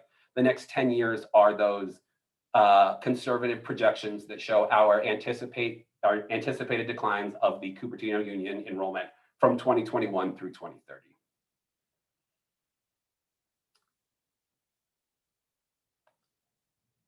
I know I've just sort of fed you through a fire hose. I'm going to take a moment to hand it back to Jeff and Amy, and then I'll open it back to President Liu to see if there are any questions from the board members and then public comment. Thank you. Great, Zach. Just one other clarification for the board, and then Jerry, we can turn it over for any discussion. And Zach, I think you hit on, but just want to emphasize it again for the board and the community. When you look at the years on top and you talk about the actuals that we're running for the first 4 years, the rest of the years you should look at it as like fall of 2021, fall of 22, fall of 23, just in terms of a mindset of what we're talking about in terms of the year. And so with that, oh, I'm sorry, was there? Zach, no, I was just thanking you for that clarification. Yes, I apologize. Those school years and calendar years can be confusing sometimes in these conversations. No worries, but Zach did hit on a lot of information. I'll turn it back over to the board for any of the discussion questions with Zach. All right, thank you. Thanks, Jeff, and thank you, Zach, for a very comprehensive presentation. So let's follow the same procedure, clarifying questions, public comments, then any other questions and discussions. So Satish, would you have any clarifying questions? Thanks, Jerry. Yeah. Thanks, Zach. Actually, it's a great, a lot of information. Okay, so just I have, actually, if you keep seeing a lot of questions, but I think let me summarize it. Right. So one is the accuracy of the projection, right? So how do you ensure? I don't know that is the projection versus the actual kind of things. Okay, so what's the margin of error here with your whatever scientific calculations what you're doing? Sure. So we do a post-mortem for every single enrollment forecast for every district every year. We aim to have a margin of error from the actuals of plus and minus 1% between our conservative and our moderate. What we ideally would like to do is in our first year, our moderate and our conservative are usually about 1% apart. And our hope is that the actuals fall right in between those. Now, as we go out further, those factors get much more complicated. So our 10-year projection, you'll note if you review the moderate and the conservatives, should vary about 10% in that 10th year out, right? So we gain a difference of about 1% each year we go out, but we redo those projections for your district every single year. So again, just it's not exactly plus 5.5 and minus 0.5, but it's plus or minus 1%, with the expectation that we are projecting the conservative just under and the moderate just over for your planning purposes of your actuals. And again, we do those postmortems with each of our districts, each of our projections every year in the summer and early fall. Okay, thank you. The next question is like, is it like based on some public records? I know the development stuff. I understand the new development and things like that, but all the existing, because majority or 90% or 95% or so, like pretty much who's here, right? So Sure. Is it like based on some poll or some public records? How are we getting this? Not to go into very detailed, integrity of it, but still curious to know. Sure. So we have a whole set of proprietary mathematical algorithms, as well as census data that we use and a bunch of other proprietary pieces that we feed into the system. We also, in the preparation of the projections, go to your staff. And again, it's usually going to be some people from enrollment or transfer, some academic staff. And we actually do a comprehensive questionnaire to identify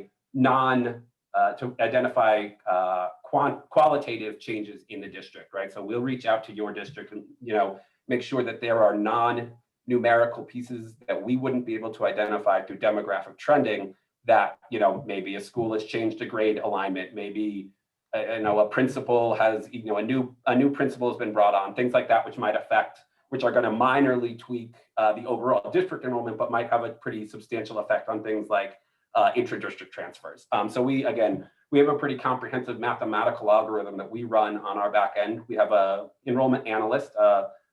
The woman who worked on Cupertino Union is our head of residential development, a woman named Haley Regali.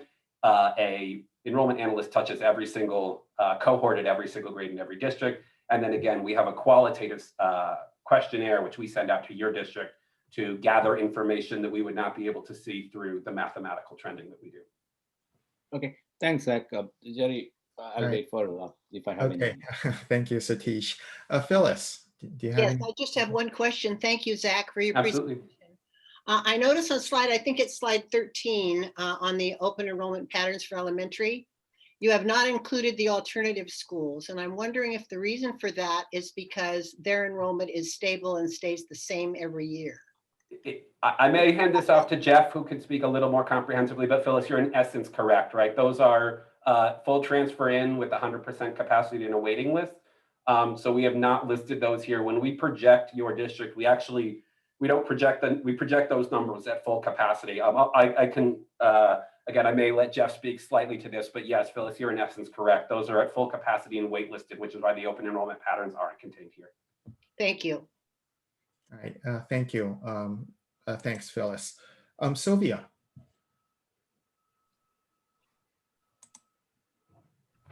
Sorry, it took me a while to find my mic. Zach, hey, I had a question. I had two questions. One is kind of bigger picture, since you're doing a lot of work in California in general, and I don't know how many other districts you're doing in the Bay Area. If you could give us a sense of what's happening in the state or in our region and how we are doing comparatively. I guess I'd like to get some perspective on, or some context on what our numbers look like compared to maybe the neighboring ones or to whatever else is happening in the state. Sure. So, and some of the information obviously with other districts is slightly proprietary, but just in general, there's kind of two big issues to talk about. One is the overall trending and one is specifically in COVID. The state of California, statewide, we work, again, our two biggest areas work are the Bay Area and LA County. And we are seeing contraction in almost, I think, of the 70 some districts we work with in California, one of them is growing. So this is not by any means a unique situation. I do both this kind of work, and I actually help districts with, you were speaking earlier about the difficulty of closing schools and contraction. We do boundary consulting with districts, and we've worked with a half dozen schools this calendar year to help them close schools in the California area. So the general trends are by no means unique. I think a lot of them are within about that somewhere between 1.75 and 3% contraction across those cohorts as they shrink. I work with more schools in the LA County area than the Bay Area by a little bit, so we have more comprehensive data across LA County. But just for some context, LA County went from 2 million to 1.79 million students over the last 15 years, right? So they've lost something like 210,000 students in LA County, public school students over that period. So I would not say that those trends are in any way unique. I would also say that COVID presents some interesting differentiation, maybe more so than those general trends, but also nothing that I've seen at Cupertino Union that's specifically unique. We've seen the biggest effect in kindergarten. Well, pre-K3 through TK cohorts have just been massively shrunk. You know, some of them 60, 70, 80%. I think the average kindergarten cohort across the districts we are working with has shrunk something like 8 to 12%. And then you start getting into some of the lower elementary grades, you know, maybe 5 to 6 to 7% contraction. And once you get into the higher grades, there's actually a lot of different things there. We've actually seen expansion in a lot of our high schools. I know that's not relevant to Cupertino Union, but it appears that there's some incentives around dropouts potentially or accessibility that have actually disincentivized students to leave 9-12 education. So there's some interesting and differentiated effects due to COVID. But generally speaking, I would say Cupertino Union is by no means outside of the normal band of what you might expect from contraction, especially in that part of the Bay Area. Okay, and just to make sure I caught that, so you said 1.7 to 3% is pretty much what you're seeing across the state. That's pretty standard across the state, yeah. At least in the major urban areas, yeah. Okay. In LA County and the Bay. And our number right now, I'm trying to find the slide. About 2.5% a year. Again, those are averaged out, and it can be hard to do some averages with COVID right now. But over the years before that, about 2.5% over, or 10% loss over those 4-year period. Okay. My second question is a little bit more drilling down to the residential development slide. Sure. I think it's slide 20. So I'm just kind of curious, like, because I would imagine that as development happens, there's a delay with when students actually start to come out of that. And is that based on kindergarten numbers, or is that, and let me give some context for my question. I guess I'm trying to understand because in our area, some of the things that we've seen is that oftentimes families don't move in at kindergarten or before kindergarten. They come in maybe like 4th grade, 5th grade, or they come in before high school. And so is that at all captured in this data, or is that accounted for or factored into when you're looking at some of these residential development things as well?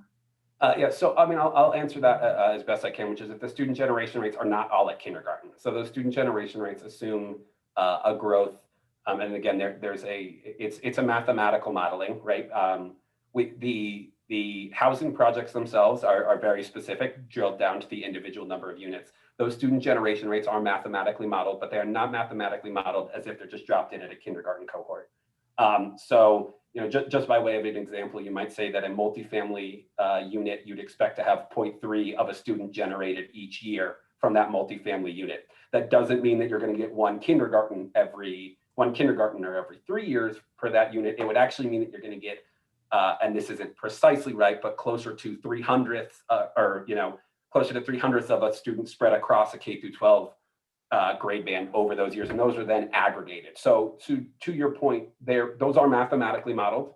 We are not going to the developers and saying, do you expect the families filling this house to have a 4th grader instead of a kindergartner? We're just saying, we provide the student generation rates, they're providing the housing, and then we're mathematically modeling the TK 8 in your case, or the TK 12 spread of those students. Okay. And again, those student generation rates are shared with the enrollment and transfer folks when we send the final report each year. So people can have an understanding of, you know, we don't want that to be an opaque generation rate, but yes, there is a degree at which we transition to mathematical modeling, and it's at that point with those student generation rates. Okay. All right. That's helpful. Thank you. Thanks, Yeah, Jerry. absolutely. Thanks, Sylvia. And Lori, do you any questions? Yeah, so thank you for the presentation, Zach and Jeff and Amy and our team. I guess my first question would be around, do you do anything different for your modeling for Cupertino because we historically have been sort of a destination district? Do you do anything different in your student generation rates for us because of that at all?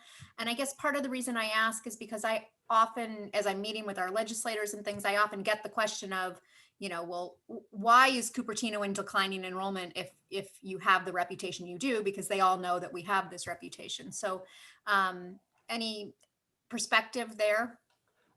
So I'm not our head of residential development, and I will beg leave, and I can circle back around and provide that information to Jeff and Amy. They can provide it too. I know we have taken over the years with some of our clients specific looks at student generation rates for new developments if they've got specific unique features about them. Examples might be a lower income housing piece that requires, elementary school age students would generate a lot more students, for instance, than a $6,000 a month condo building would, right? So we definitely don't just look at student generation rates as a pure factor of the multifamily versus detached piece that we're looking at. In terms of the destination nature of a district, we do comprehensive modeling of out-of-district transfers as well. So I will say we are limited by information provided by the district and historicals, but we do comprehensive modeling of out-of-district transfers. So if there is a trend of out-of-district transfers if there's a trend of out-of-district transfers that maybe is lagging behind a decline in the enrollment from within the district, that might show up a year or two later in the projections, but we do comprehensive modeling of out-of-district transfers to capture a district that may be drawing a substantial number of students from its neighboring districts. May I piggyback on that a little bit of what you were saying, Zach, because part of it please. is on us. Yeah, no, thank you. It is a good question, Lori, because it's something that when we went back to look at why was there such, before we had decision inside our district, why were our projections off by greater than 1%? In fact, on some years, we may have been off on our projections by over 3%. And so we started taking a look at, well, why could that be? Or what's the rationale for it? And what we believe is that maybe our assumptions about the destination district inflated some of our projections based on the information we were passing on. So what we did with Decision Insight, and certainly we're still working with, it's an ongoing process as we build in those assumptions. We've noticed by pulling out some of those assumptions about being a destination district has seemed to improve the accuracy of our numbers. It is something we'll continue to look at. That won't change, but we have seen that help us a little bit right now. And when we went back to do our adjustments based on COVID impact last year, we used the idea that we're not a destination district in that same sense of enrollment, and we're able to reduce down, which is what we showed in our adoption of the budget as well. Okay, thank you. That's helpful. Okay, and then my second question, I want to go to that slide 20 with the new housing. So am I correct in assuming here that everything you're showing is just what we know from projects that are actually entitled, have gone through the development cycle for their respective cities? In essence, yes. So when we work with this whole with the whole residential development piece, we track projects that have not yet gotten through that titling phase. But yes, we're not going to create student generation rate assumptions for the district based on untitled pieces. So our residential development team is working with districts, and not to get into the back end of, our spreadsheets have the potential future project information on them, but these are going to be developments that have actually, they're plots of land, they're titled. They may be, again, as you can see, as much as 8-10 years out. But yes, you are correct. And just one note, I will say that you'll notice some pretty dramatic growth in what we call the out years, those 28, 29, and 30 years. Mm-hmm. When Developers have already received titling, but do not have their own timelines or do not have realistic timelines, or potentially have timelines that stretch out into a beyond 10-year piece. We're going to show the potential for students arriving in your district in that 10-year horizon in those out years. So as we work with the district over the years, you might notice those numbers in those out years. Sometimes they'll balloon. We have a district that we're working with a bit south of you that has about a 5,000 unit project that's on the horizon, right? So they've got something like 3,000 kids in those 28, 29, and 30 years because the developer doesn't have a concrete timeline. We want to make sure your district is aware of the potential of growth.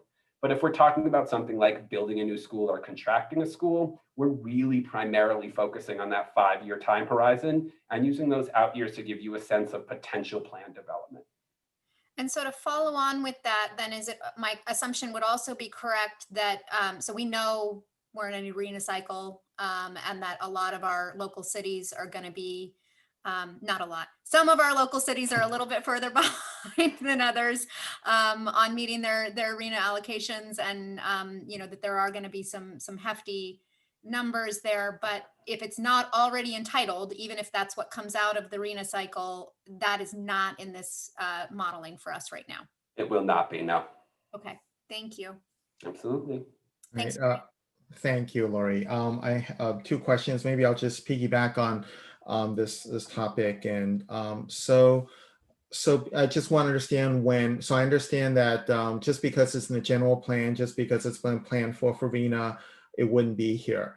But if the developers have gotten approval to build, that's the entitlement we're talking about. That should be on here then. Correct. Okay.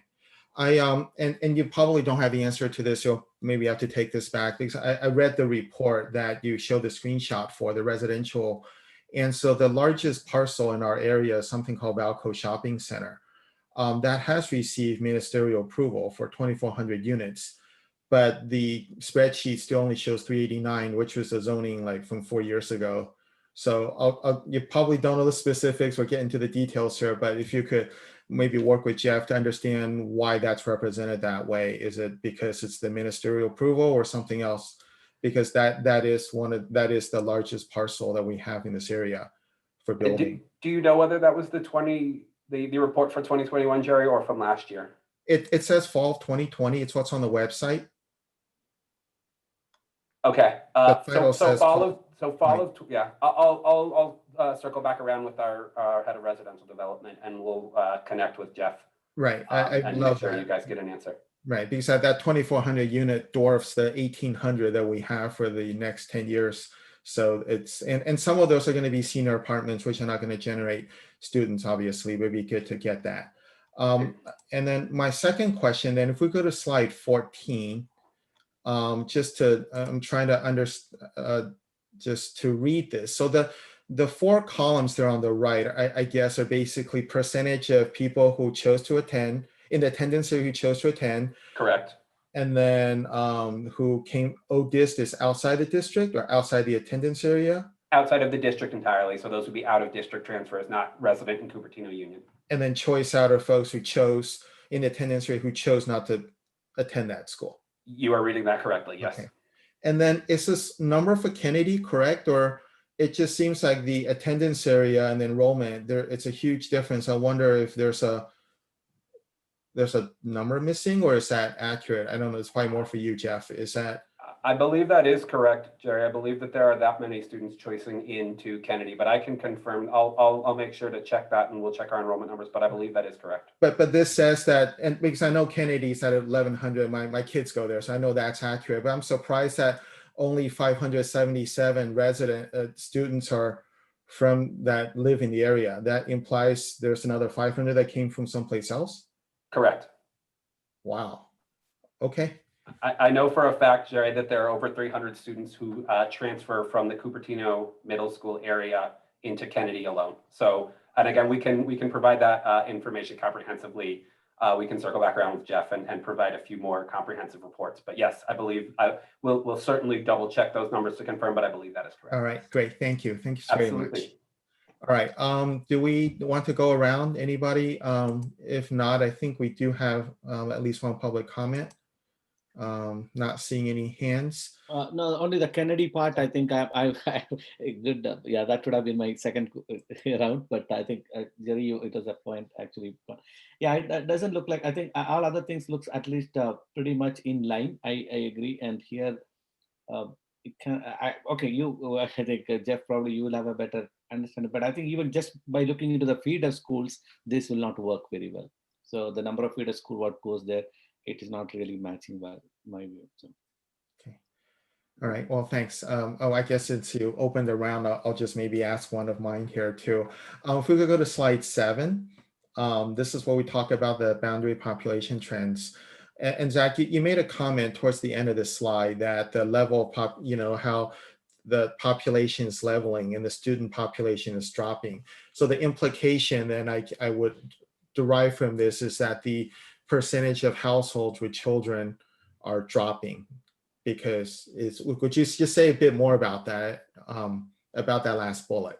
No, you are correct. That's exactly the correlation. The correlation, or I guess not just correlation, the explicit statement to be made is that the number of households within the district that have students who are attending public school is dropping. And it's not just a correlation. It's not just public school either. The number of students, the number of households with students is declining.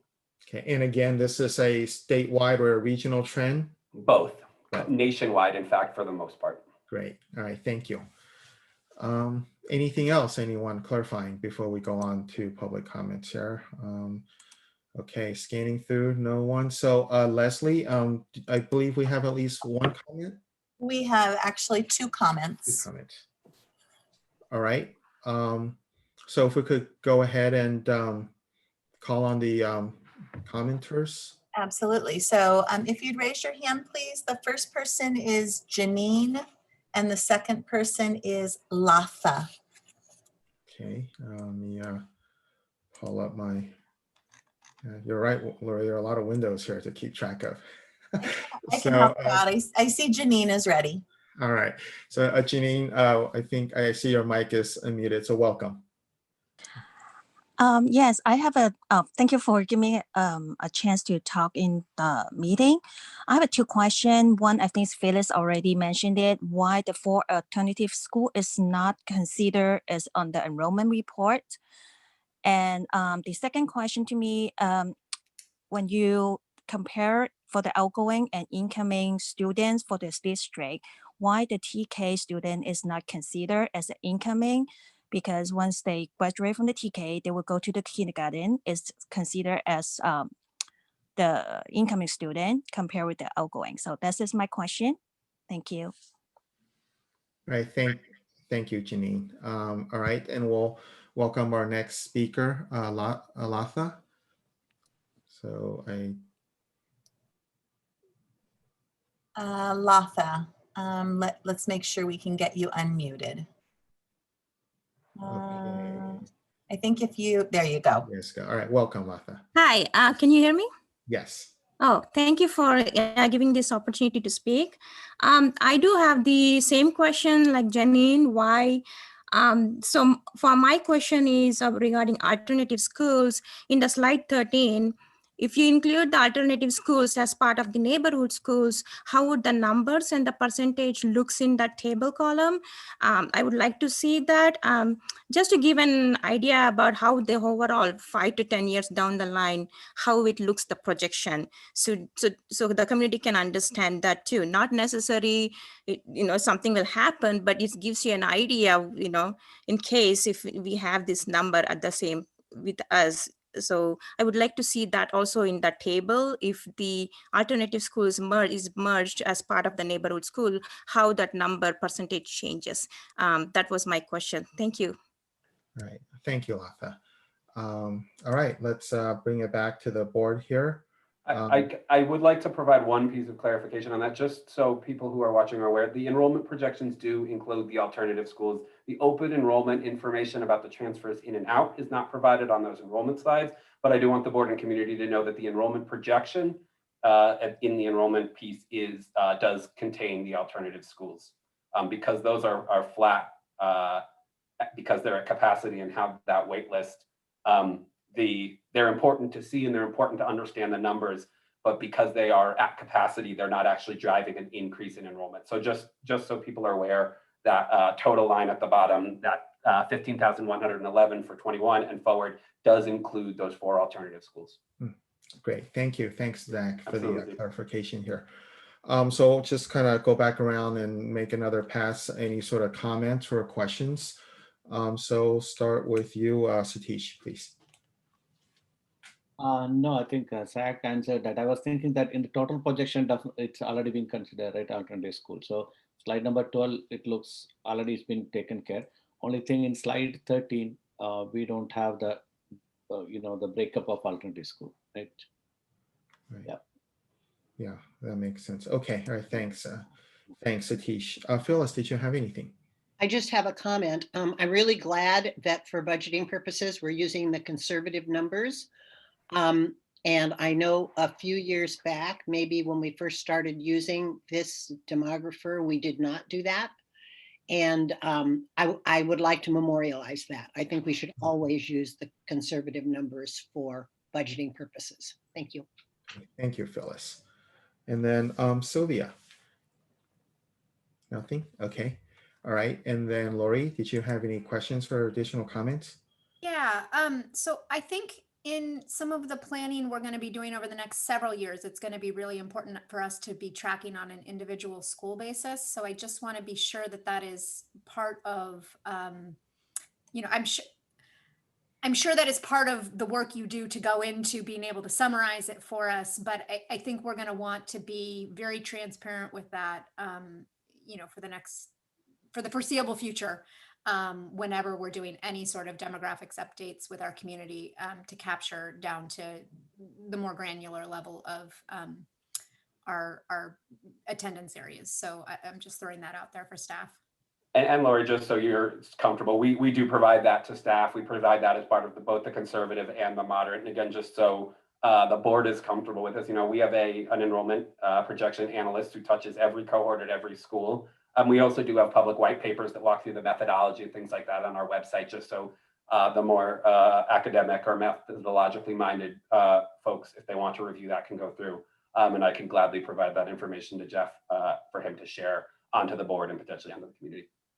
Great. Yeah, Jeff, it would probably be a great idea for us to just include those links to any sort of methodology, white paper, et cetera, just directly wherever we're posting this on our website.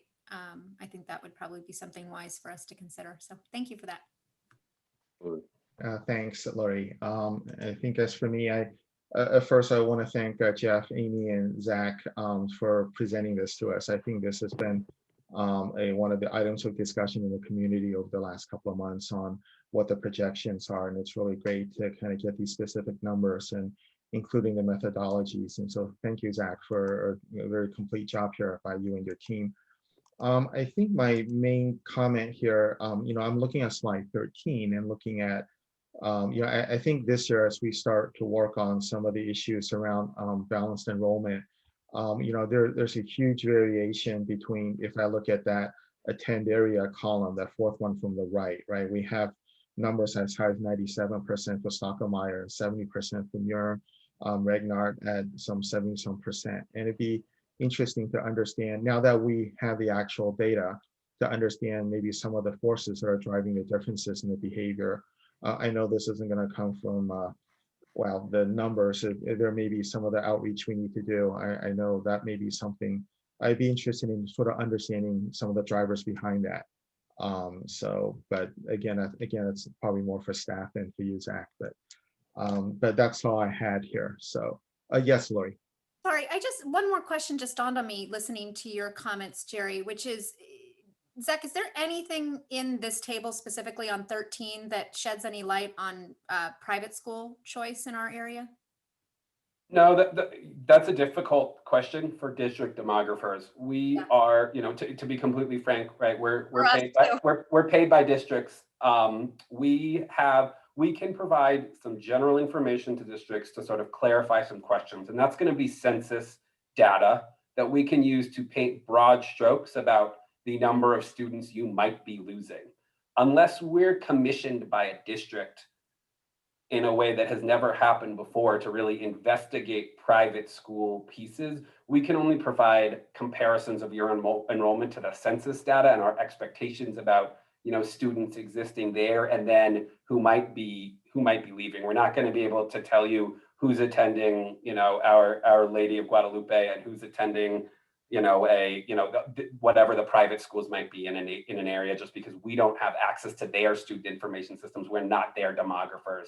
So we can really only identify sort of those gaps between your enrollment and what the census tells us students might be there. And so I'm not sure if this is a question for you or for staff, but I mean, we struggle with the same thing. I know we do, that, you know, nobody has to tell us when they're leaving us for private. Exactly. So it sounds like probably the best that could be inferred here would just be sort of an educated guess based on comparing to census, but it's going to have a wide standard deviation and modern and error. Speaking from experience, the community surveying is a tool that a lot of districts will use to try to glean that information, but you hit on the most important piece, which is that nobody is obliged to provide you as a district or us as the district demographer with that information. So we can make inferences, we can make educated guesses, but we really can't, in the same way that we can make statements about your students because we have their data, we can't make methodologically defensible statements in something, you know, that would speak to something like that about the students who are leaving your district for private or other non-Cupertino Union options. Okay, thank you. Yeah, it comes up anecdotally that somebody knows somebody who, but you know, that's, yeah. Okay, I appreciate that. Thank you for the time, Jerry. Appreciate All it. right, thanks, Lori. Satish, did you have a comment? Yeah, I have one. No, sorry, I missed it. And yeah, so this is slide 19, and so I think the question generally is the moderate to conservative, right? Zach, like I know it's not an exact formula, but is it like what is that factor actually? It is because I'm trying to first of all see that it's across it's different percentage. It's not a percentage. Yeah. It's not a flat percentage. No, it's going to be different based on the different unit types. Again, I can share the methodological white paper on that. I don't want to clam up those student generation rates are the algorithms are proprietary, but we can share with you what those rates are. Again, with the difference between the moderate and the conservative, what we're basically doing is trying to take realistic estimates on a lot of different factors. That conservative estimate is actually one of the biggest things that our residential development team works on, is to try to look unit by unit at realistic, as opposed to developer estimates on those completion timelines and then occupancy timelines. It's not a direct one-to-one percentage, no. Yeah, so here one thing which I could see is okay, in the moderate, like 2025 0 is that moderate, and the conservative we have roughly about 370 kids, right? So Sure. 370 kids. And so the explanation behind that would be, Satish, as we were speaking, right, that those out years are going to look at more indefinitely timelined projects, and those 21 through 24 pieces are things with very specific timelines, either from the city planners or from the developer.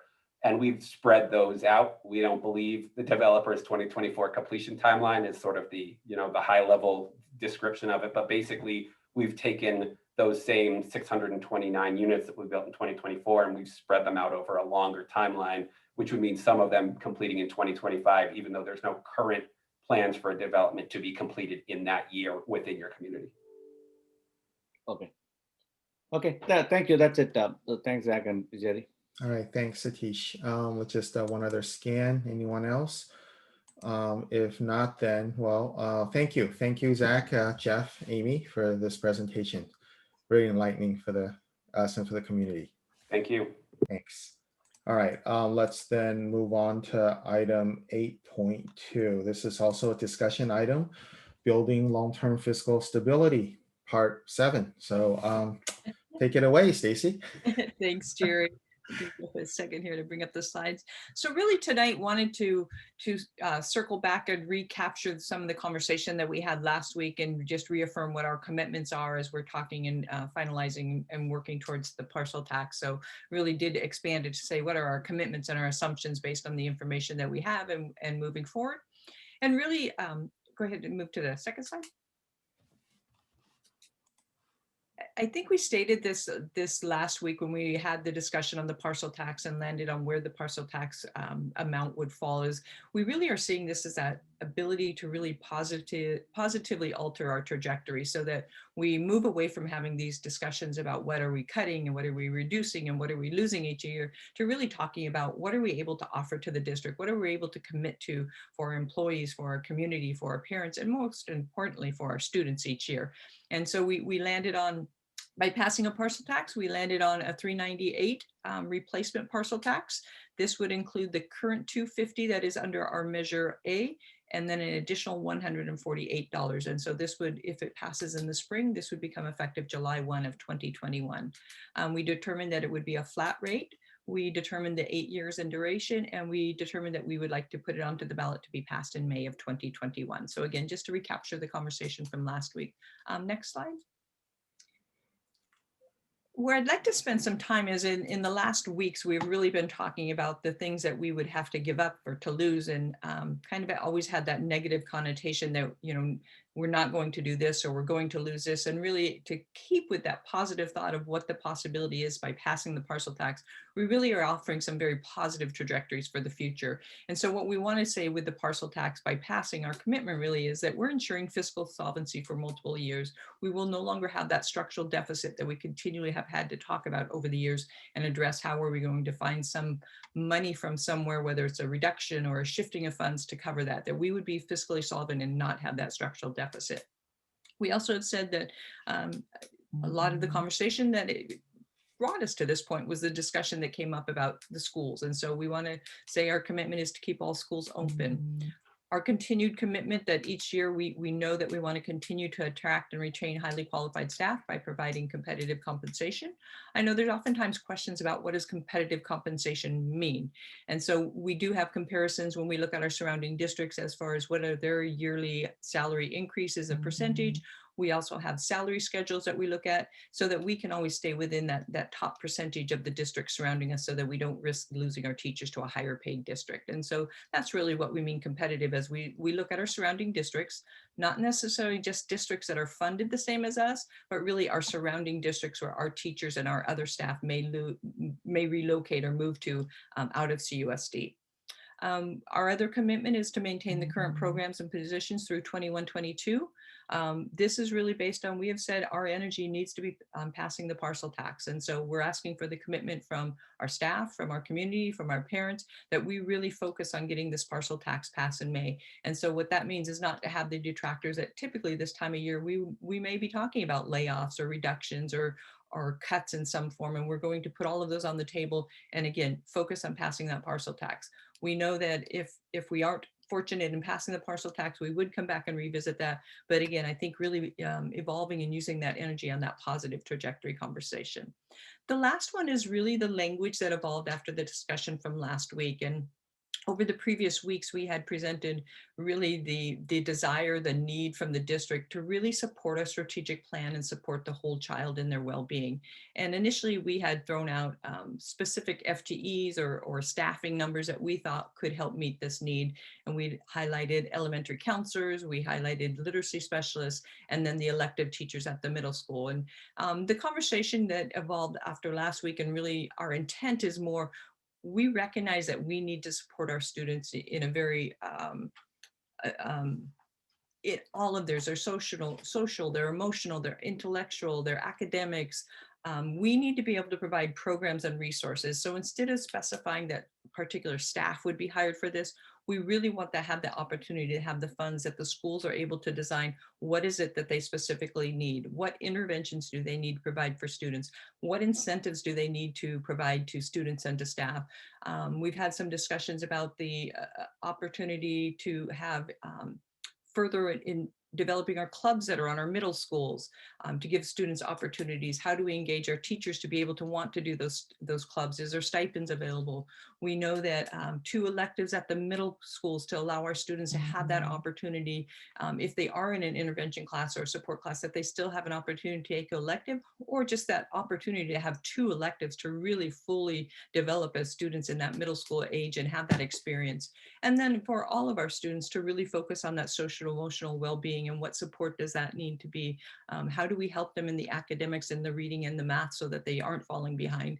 And over the last couple of weeks, we've heard through our significant disproportionality, our EL reports, we recognize we have students that are falling through the gap, and we really do need to provide that intervention. And so that last bullet really is our ability as a district to move forward, meeting our strategic plan and really addressing the whole child. So what that means as we look forward onto the next slide is the conversation last week, we had illustrated the sample of what a 398 parcel tax would look like in the future years based on our first interim report. And I do want to point out that during that conversation, we did have an error in our numbers, and we went back and recalculated what those numbers are so that we could give you maybe a more solid picture of what that impact of the replacement 398 would be. So we tried to call out differently too. We removed those 30 FTEs and actually just put in under a category of student support to show what the funds would be available each year for each of those outlying years built into the budget, as well as a salary increase built in each of the outlying years. And so I'm going to ask Dorothy or Jeff, because they do a great job of actually walking through each cell and explaining it. So I don't know if which one, both one, Jeff, you want to take the lead? We're going to tag team it, Stacy, so we're both here with it. So going back through it, what we did is we had to clear out the spreadsheet that the board reviewed before because it was not calculating right all the way through. So we do apologize for it. So let's just walk through at the top line. What the biggest change that you'll notice is under the local revenue section. So if we start in local revenue in 2021, you see the $3.9 million. When you move to 21-22 and each of the years after 21-22, you see that drop to 6.4 million, 6.7, 7.2. That's the pulling out of the parcel tax. And that was one of the issues in the calculation, which led to the difference that Jerry was very astutely saw and we couldn't fix on the time. So what you see now in the spreadsheet is below that is the new line on the parcel tax of replacement of the Measure A for 8 years. We have that moving into the budget in 21-22 as a new revenue stream. And that's where you see that 3.69 million carrying all the way through the budget. So now that total revenue number for this upper section, if you will, is accurate, representing the Measure A parcel tax ending in 21-22. But remember, as a replacement, I can't speak all of a sudden, sorry. We now get to carry that forward from 21-22, 8 years through our multi-year projection. Moving to the second line or underneath the revenue, we take a look at expenditures now. The first line of expenditures represents the salary increase. One of the issues that we went back and solved is, as we shared at the board last time, is we removed 22 FTE from certificate as we talk about the decline in enrollment. It should be represented by a $1.3 million salary increase. Right now for 2021, 1% represents 1.4 million. But as we look forward and roll into the next year, as we cut staff, 1% now represents about 1.3 million.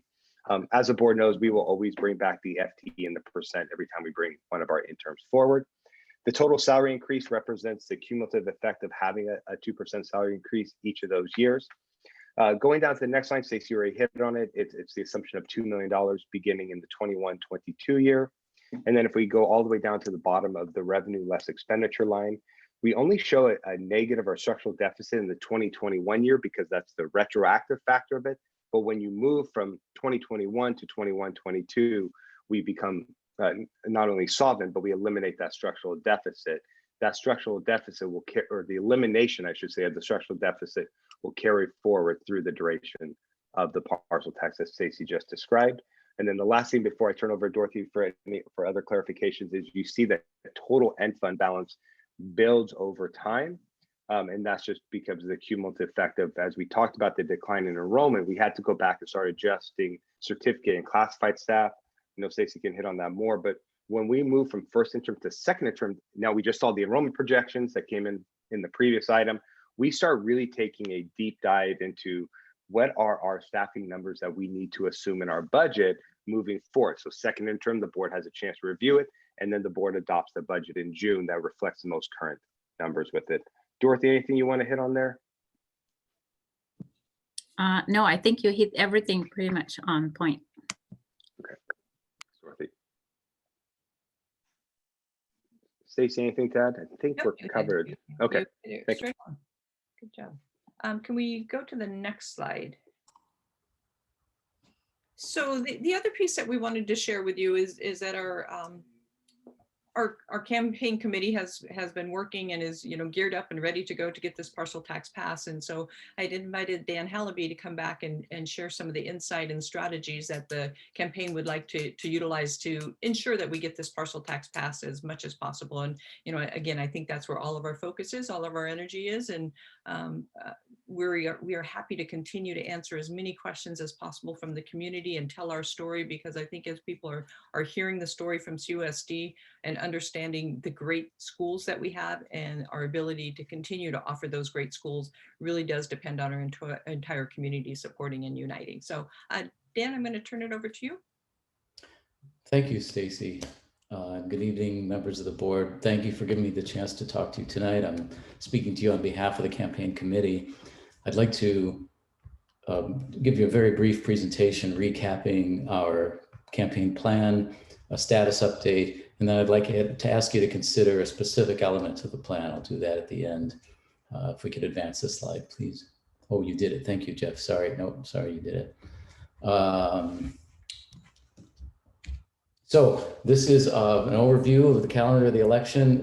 There are two important dates marked out here. One is the election day. That is right now marked on the 4th, although we understand that to be the earliest potential date that we might use, and there may be some latitude there. Hope we have a chance to discuss that at some point prior to February 5th. The other date is February 5th, the date at which you submit the measure to the registrar of voters at the county. And from the campaign's perspective, we're sort of dividing the world into two halves, the half of the world before February 5th and the half of the world after. And in that before time, we see that as its own campaign, a little campaign where we prove we can win, where we build the base that's going to support that win. And then we, do the planning for a general election kind of campaign. That base building, prove we can win period is primarily targeted at parents. And we've, thanks to the great decisions that you've made recently, we've been able to start thinking about how we're going to message about that to the parents. Jeff, if you wouldn't mind advancing.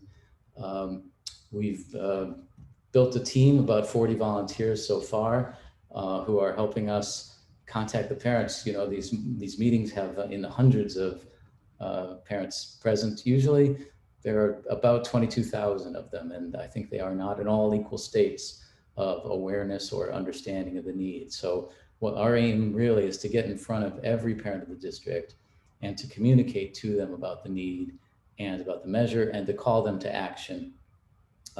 This team that we've built so far to do that is kind of fanning out across every way we can think of to get in front of parents. The district, of course, has a lot of contact, and wherever we're able and where it's appropriate, we'd like the district to communicate with parents. We've identified at almost every site a volunteer parent to consider all the communication channels within the sites. We have a team looking at social media where we find much of the community as well as parents. And then, of course, we have the great organizations, and they have both some help they can give us in terms of communicating as well as endorsing and contributing to the campaign. So that's who we're talking to and how. The call to action, Jeff, if you wouldn't mind advancing once, please. The call to action there is to send them to a website that is just about ready and tested, where everyone who visits there is invited to give us their contact information. They may optionally as well let us know that they want to volunteer for the general campaign, and they may optionally contribute some money to fund the general campaign. So Jeff, if you wouldn't mind advancing to slide 10, please. It's just yeah, there we are. So this is the kind of part of the plan that I'd like you to consider very carefully tonight, and maybe have a discussion about it if you would. We're really happy that we've got a great measure and that it's a solving measure. We're happy that the cost of it is lower than we anticipated it being. And we're really happy with the amount of volunteers we've seen already, and we've got a lot of great people helping us, and they're getting organized quickly. And we think that's great. We're going to use the month of January to see if we can go get the parents in general to support. But we think there's significant risk. As you know, the cost at the ROV is going to be high in a special election. As you also know, Measure O at $125 failed. Even on a high turnout ballot like it was in Measure O, we only saw 50% of our parents. So I guess we'd like you to consider the possibility that if we don't measure significant support going into the election by the end of January, that maybe you rethink the path that we're on and maybe you reconsider bringing this measure to the county. We're about to do something really expensive. And we'd like to suggest to you that there's a point at which it's too risky. And the point that I'd like to suggest very specifically is 9,000 submissions on that page that I just showed you. That's less than half of the 22,000 parents. And about half of those are registered voters, so far as we understand. And something like 600 volunteers. We think we're actually going to need more than that to do the extensive campaign that we want to do out in the community, which will be primarily a canvassing campaign, we hope, in the springtime.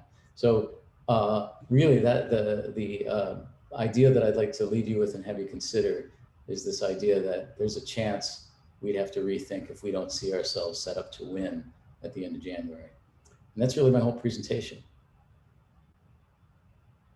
Thank you, Dan.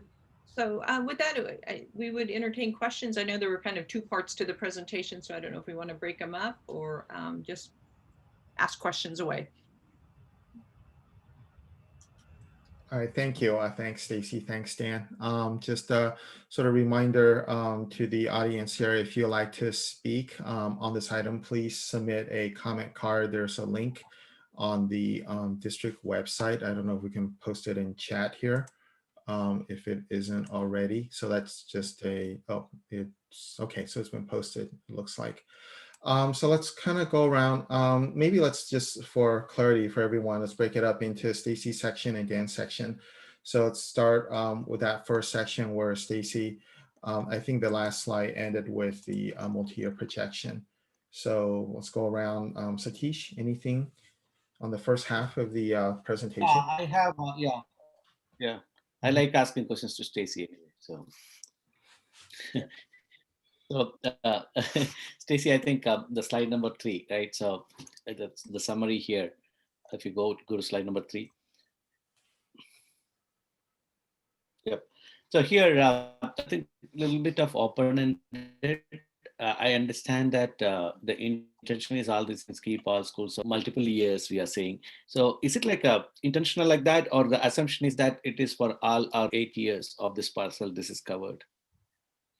And I think that's a great question, and certainly one that I know our community is asking us as well. And previously we had numbers up there where we said, you know, we were limiting our number of years that we were going to be solvent. And as we've continued to look at now that we have that dollar amount for the parcel tax and we're able to show where we're out into 24, 25, we know that our following years there, we should continue to be fiscally stable. There's always so many unknowns with education and their budget.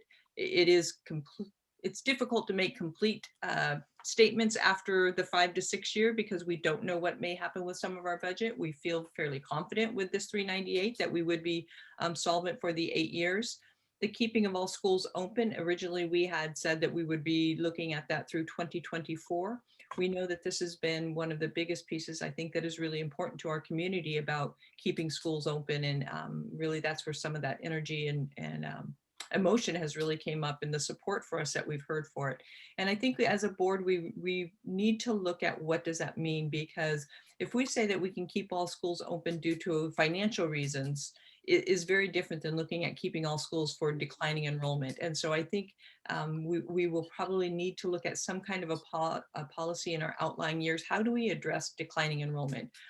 Do we need to do that so that we're looking forward in our 6 years out when our declining enrollment is still in place? What would be our process to have far enough in advance notification if a school were to fall below a certain threshold that we know at least a 2-year or 3-year ahead of time that this school is in jeopardy because it's not meeting the threshold, so that we have the time for plan. So I really think that has to be a conversation we come back with, because that is really about that declining enrollment. It's not so much for the fiscal solvency. It's more about the declining enrollment. And again, our numbers that we were just shared earlier tonight, we are just now as a staff getting those and diving in to look at, what is the impact to our staffing at each of our individual sites as well. So our intent is we want to commit to the parcel tax, the 8-year parcel tax. We do still need to address declining enrollment.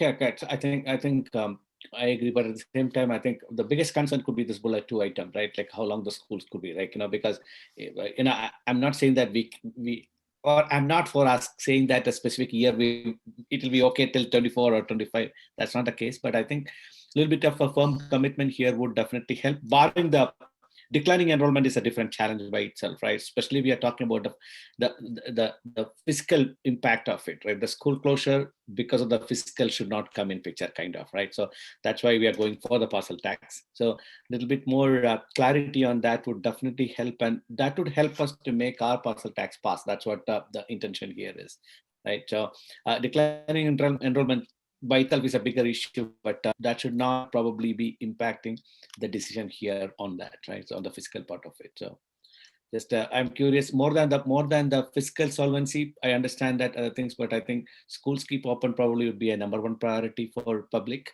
And I know it's a clarifying question, but probably I make more comments also. But I think I definitely want to look around on that. Okay, the next one I was just wondering. I know that like last time, what we on the next slide, right? Like the budget slide. So I thought that we did not have a negative, right? Last time when we submitted, and I know that after I think Jerry brought it up, and that's what the clarification Jeff just gave. Is it still? We did have the fiscal deficit in the 2021 school year last year, even with the slides that we shared, and that's really due to giving a salary increase that would be retro. Once this partial tax passes, we would actually retro it back to the July 1 of 2020, and so that's why it illustrates that structural deficit.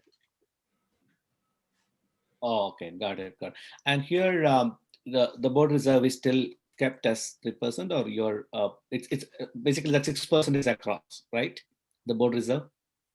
Correct, and I'm not sure why we didn't illustrate that. I think I may have cut that line off on the. Yeah, so specifically 2021. I just want to make sure that this money is still with the reserve amount, right? Correct. Yes. Dorothy or Jeff, do you want to chime in? We have the board reserve, the 3% state required, as well as the 3% board reserve has been met for all these years. Through 2020 or 21, 22 through 24, 25, it is met for all the years. We just cut it off to highlight the end fund balance to make it fit better on the page, because we had met the reserve requirements for all the years. Okay, that's good. Hey, Jerry, are we are not asking Dan anything now, right? Right. Let's do that later. So that's easier to follow. Okay. Then I can wait for my next one. Yeah. All right. Thank you. And then Phyllis, please. Yeah, I'm sure I'm not understanding the spreadsheet, but I have a question about the spreadsheet on page 3. And I thought we were proposing a 2% salary increase for the 2021 school year. And I'm wondering why it isn't included in the total salary increase for that year. It's the second orange line under expenditures. So I'll take a jab at it, and then Dorothy and Jeff. So because that would be we're illustrating that's the year that the first salary increase goes in, and the outlying years where it says a totally increase, it's the amount of the salary increase from the prior year and that current year. So it becomes cumulative as you follow the second highlighted total salary increase. It becomes cumulative to represent the amount over the 5 years, what that salary increase is. Okay, I'm not clear on that, but I'm not going to belabor it now. I'll call Jeff tomorrow. Yeah, if I may, I think the way I read that line is basically cumulative salary increases from all previous years, which is why you see it kind of builds up. But anyway, I think, yeah, if that helps. It's not really total, it's more sort of a cumulative total of all previous years. And there is none the previous year. But then on the second year, 21-22, then you have the 2.6. And then 22-23, you have 2.6 plus 2.6, now it's 5.2. Because we have to account for all the raises that have been, all the increases that's happened. So, but perhaps we can take this offline, like you say. Yeah, I'll take it offline and get, because I'm really not clear on it and I don't want to take time now to do that. So I'll figure it out. I know, Awesome. Dorothy and Jeff can jump in, if it's unclear Well, for it you. just seems to me, and I don't know, maybe my brain is going the wrong way, but it seems to me that under 21-22, if we're giving them 2.6 in 2021 and another 2.6 in 21-22, then the total shouldn't be 2.6. It isn't, it's then a total of 5.2. You would add those two together. But it doesn't say that under 21-22. It says it under 22-23. I think for the purpose of just showing the 2% increase every year, we split the total of the 2% plus the cumulative for each year to just kind of emphasize that the 2.6 is the 2% every year. And then because we're starting to give it in 2021, so that cost carries over to the next year. That's why we put it as a second line where the cumulative cost is adding up. That's why we just separate into two lines to show that the 2% is there, plus the increase from each year. I got it. Thank you. You're welcome. Okay. More for that's illustrative, not for practicality. Yeah, got it. Okay. All right. Thank you. Thanks, Phyllis. Sylvia, please. My question's on this spreadsheet too. So for local revenue 2021, the 13 mil, and then the following year is 6 mil. So I just wanted to figure out, because if we lose the parcel tax in 22-23, I'm trying to, is what's being reflected in the 7 mil that's missing between 21 and 22? So the local revenue strand, when you see it in 2021, that still represents the parcel tax that's currently in there, the measure O. So that $250 parcel tax is still embedded in it. If you move to the 21-22 school year, then the orangish yellowish highlighted, the 13.6, that represents an entirely new 398 parcel tax. The line above it under the local revenue no longer contains that parcel tax. Again, it was a way to break out to show that the replacement parcel tax was accounted for and that the current 250 was extracted out. So the 6,000 or 6 million that's remaining under the local revenue in 21-22 is other sources of revenue. It's not the parcel tax. Okay. Yeah. I got it. Okay. That makes sense. Thank you. That's my question. All right, thanks, thanks, Sylvia. And then Lori.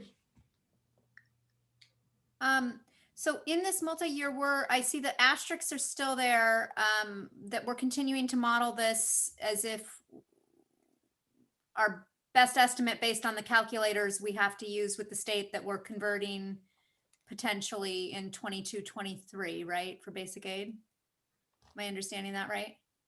Correct. And then this is still all assuming the 0% COLA. And we're modeling with the first interim assumptions. So I guess my question is here, just to make sure that I'm understanding clearly. If I haven't had a chance to go and add all of these numbers yet today when this posted, but if I add all of this up, and I guess to Phyllis's question of the 2% salary increase plus the total salary increase, I shouldn't really be reading that second line as cumulative. I should be reading it more as all prior years when I'm sum totaling this. That is correct. Okay. All right. And then everything else would be the assumptions that we know based on the calculators right now. But as we know, that could change at any time. All right. Okay, so that's it for me. All right, thank you, Lori. And I also just have one question, actually not on the spreadsheet.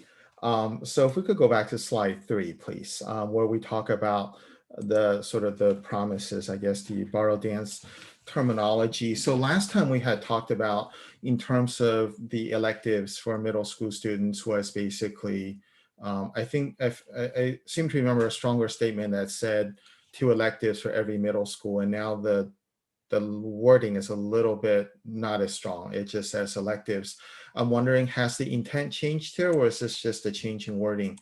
And the reason I ask is also I see that the amount for student support while modeling this time is also a smaller amount than previously. So if you could comment on that, Stacy. Sure. So not intentional at all. Our intent is still the 2 electives. That is the intent for the middle school. So we can easily add in back the word 2 there to help clarify that. And then the reason that it's a lower amount is when we were looking at FTEs, we knew that we were going to have that continued cost of the staff. And we really feel that if it's not personnel, that we could do it for a lot less and just have the programs and the resources. There may be some personnel incorporated into that 2 million, but it would be a lot less than a 30 FTEs, which is a bulk of the cost. So we really felt like we can still do a very intensive support intervention electives with the 2 million. Okay, great. Thank you. That's my only question for you. So maybe we'll go around now for a round of clarifying questions for Dan. So Satish, could you kick us off, please? Can I ask one more question on this spreadsheet? Of course, please. Yeah. So the spreadsheet. So I think we are consider everywhere 1.3 million as 1%, right? So I think over the period of time this changes, right? So if you go towards the right side, the total certificate salary, classified salaries, and employee bill, those 2 salaries, if you take it, the actual 1% probably would be different, not the 1.3, right? So we have taken 1% is 1.3. That's why 2.6 million across we have put it. So that is just for the calculation purpose we have put it, or the actual would change over a period of time. It could go up or it could come down also, because the salary, if I see it down, it's the for example, in 2021, the salary is much higher when you go towards right, 78, 79, and 33 kind of, right? So then if you add it up, probably this 2.6 million probably may not be an accurate number. Is it just for the purpose of we put there as a 2% is 2.6, or that's an approximate? It could be adjusted as staff. If we reduce staff, it would go lower. So it really is a formula, because even though we may lose staff, the STRS and PERS increase at a rate. So it really is a formula that's used. So I know Jeff and Dorothy use a best estimate based on the numbers that we have. Okay. Then I can go to the next one to Dan, right? Yeah, I just want to check anybody else have anything for Stacy before we go on to Dan. Just looking here. We're going to come back for comments on the whole thing, right, Jerry? I'm sorry? We're going to come back for comments as opposed to clarifying questions. Yes, you're right. Dan had posed some discussion items for us. We certainly need to do that. So, Satish, please go ahead with your question. I have only a question in slide 10. This ROV cost is 1 million. Is it like how much we had it for Measure O time? And is it an approximation again, Dan? It is an approximation. Maybe Jeff has a more insight on that recently, but that at last check, we are in the neighborhood of $1 million.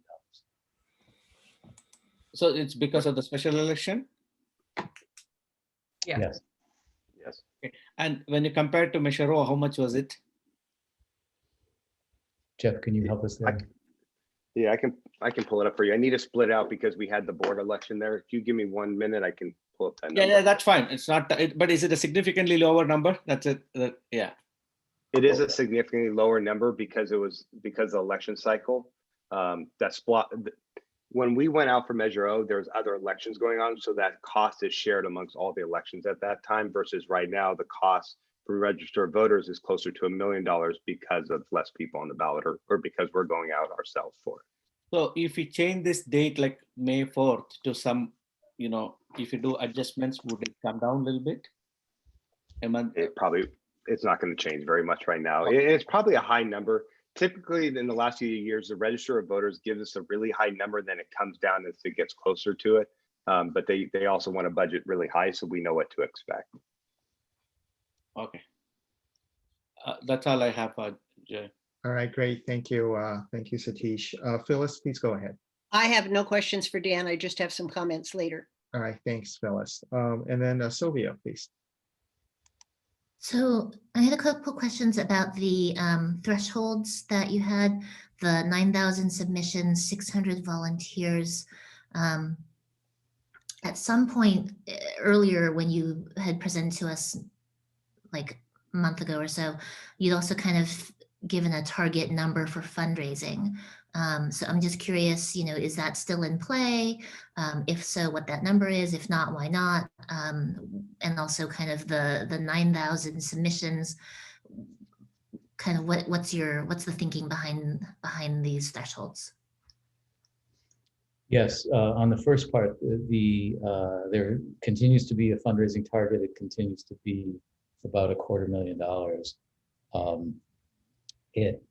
I didn't present it to you here because I am not proposing that you use that as a basis for a decision to proceed. On the question of where does the 9,000 come from, it is about half of our parent population, and it is we assume that about half of our parent population is voters. So we're thinking that at the point where we've received 9,000, or on a scale of 9,000 commitments, we've received about the same number of commitments as Measure of. So we'd like to enter the general election with at least Measure O, and then moreover that volunteer number to use those more energetic people who we found and who have made this commitment to then have us go help us win that election, win their neighbors in the general case. Okay, all right. Okay, that's fine. I have a comment, but I guess I'll wait till later. Thanks. Thank you, Sylvia. And Sylvia asked my question. My only question was about the 9,000. So actually good. So I think we're ready to go to public comments unless there's anything else for Dan. Yes, please, Lori, go ahead. You missed Lori. I have one. Okay. So Dan, I didn't realize when I was going through the form, but it just dawned on me listening to Sylvia's questions now.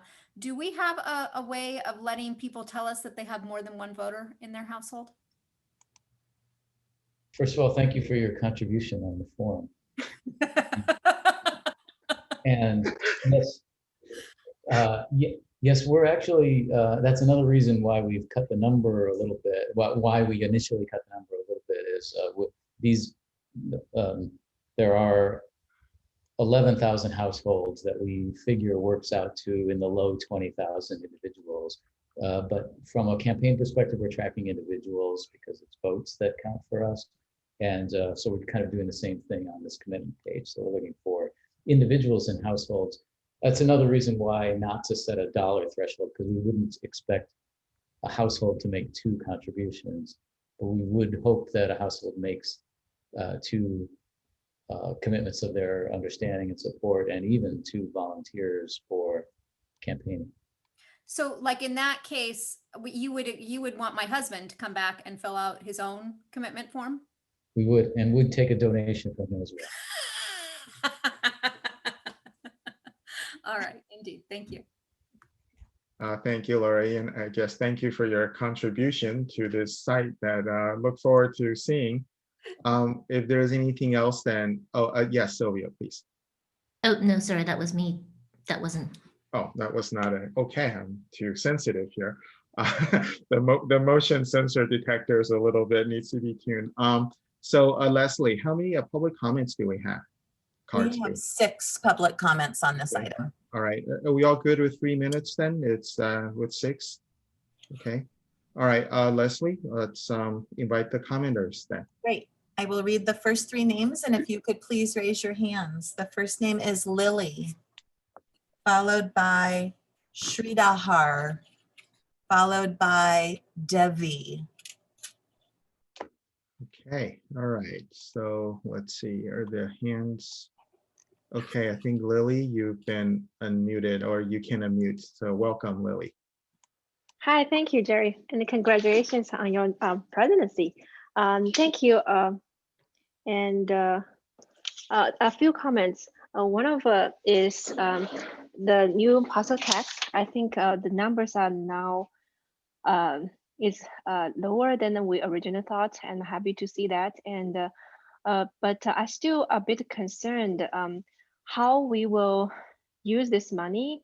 And I recall we mentioned we want to use the money to expand the alternative programs and hiring non-essential staff. And I really want to comment on this I want to make sure our neighborhood schools are not put at lower priority than alternative schools, because we deserve also same amount of support financially. And secondly, I want to make sure our teachers, first of all, get a well-deserved raise before we really want to hire a lot of non-essential stuff. And and the third point I want to make is I want to hope to see like district can monitor the spending closely if we get the parcel tax passed. And at the point like we want to know we are not overspending, and realize that we were doing that until very last minute to see we need to use a reserve, things like that. And second topic I actually want to comment is the previously for the private school question. I was also wondering because I recall the enrollment is still expected to decline, and I recall there is some questions about some comment introduction about like how they collect data about incoming new students and record their collected data from the developers or the dwelling units. And I wonder when they have those numbers, do they come back to see how many really generate schools to public school? And then we can maybe estimate how many people are actually going to private school, because if they bring kids in, if they're not going to end up in public school, then they should be going to private school. Or maybe lower probabilities are maybe homeschooling, but I think it's very rare. So I would think that was a good estimation to see how many people are choosing to private school nowadays. And I, especially during the pandemic, I think it's a very obvious tendency. Parents will want to choose private schools. And to be honest, including me, I even thinking about sending my kids to private school. So yeah, thank you. All right, thank you for your comments and question, Lily. So the next speaker we have is, let's see, Shirdar, right? Correct. Okay. All right, Shirdar, welcome. I think your mic is unmuted. Good evening, Jerry, and many congratulations on your election. And am I audible? Yes, you are. Welcome. All right, thank you so much. So I was listening to the overall discussion and also the presentations. I feel there is overwhelming amount of attention to enrollments, deservedly so, but still I feel with the change in the budgets and the overall numbers and how government is supporting and there are no cuts, hopefully the financial numbers are looking good and we should stay positive. And also with the lower parcel taxes that are possible, we should go with the lowest number possible. Having said that, I also understand there is, and I will echo what Lily said, there is overwhelming amount of attention given to the alternative school programs and also talking about their wait list again and again. I think that is what is causing parents to be panicking about their kid being in neighborhood schools and enrolling them for alternative programs, and thus extending the list of waitlisted student.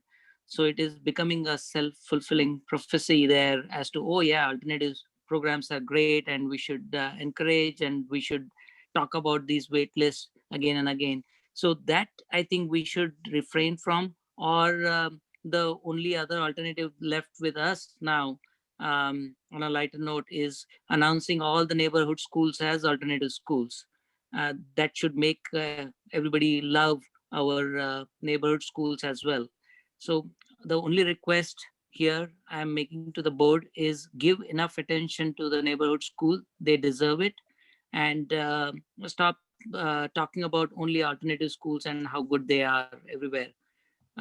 We should treat all schools equally, and no schools should be closed. Thank you. All right. Thank you, Sridhar, for your comments.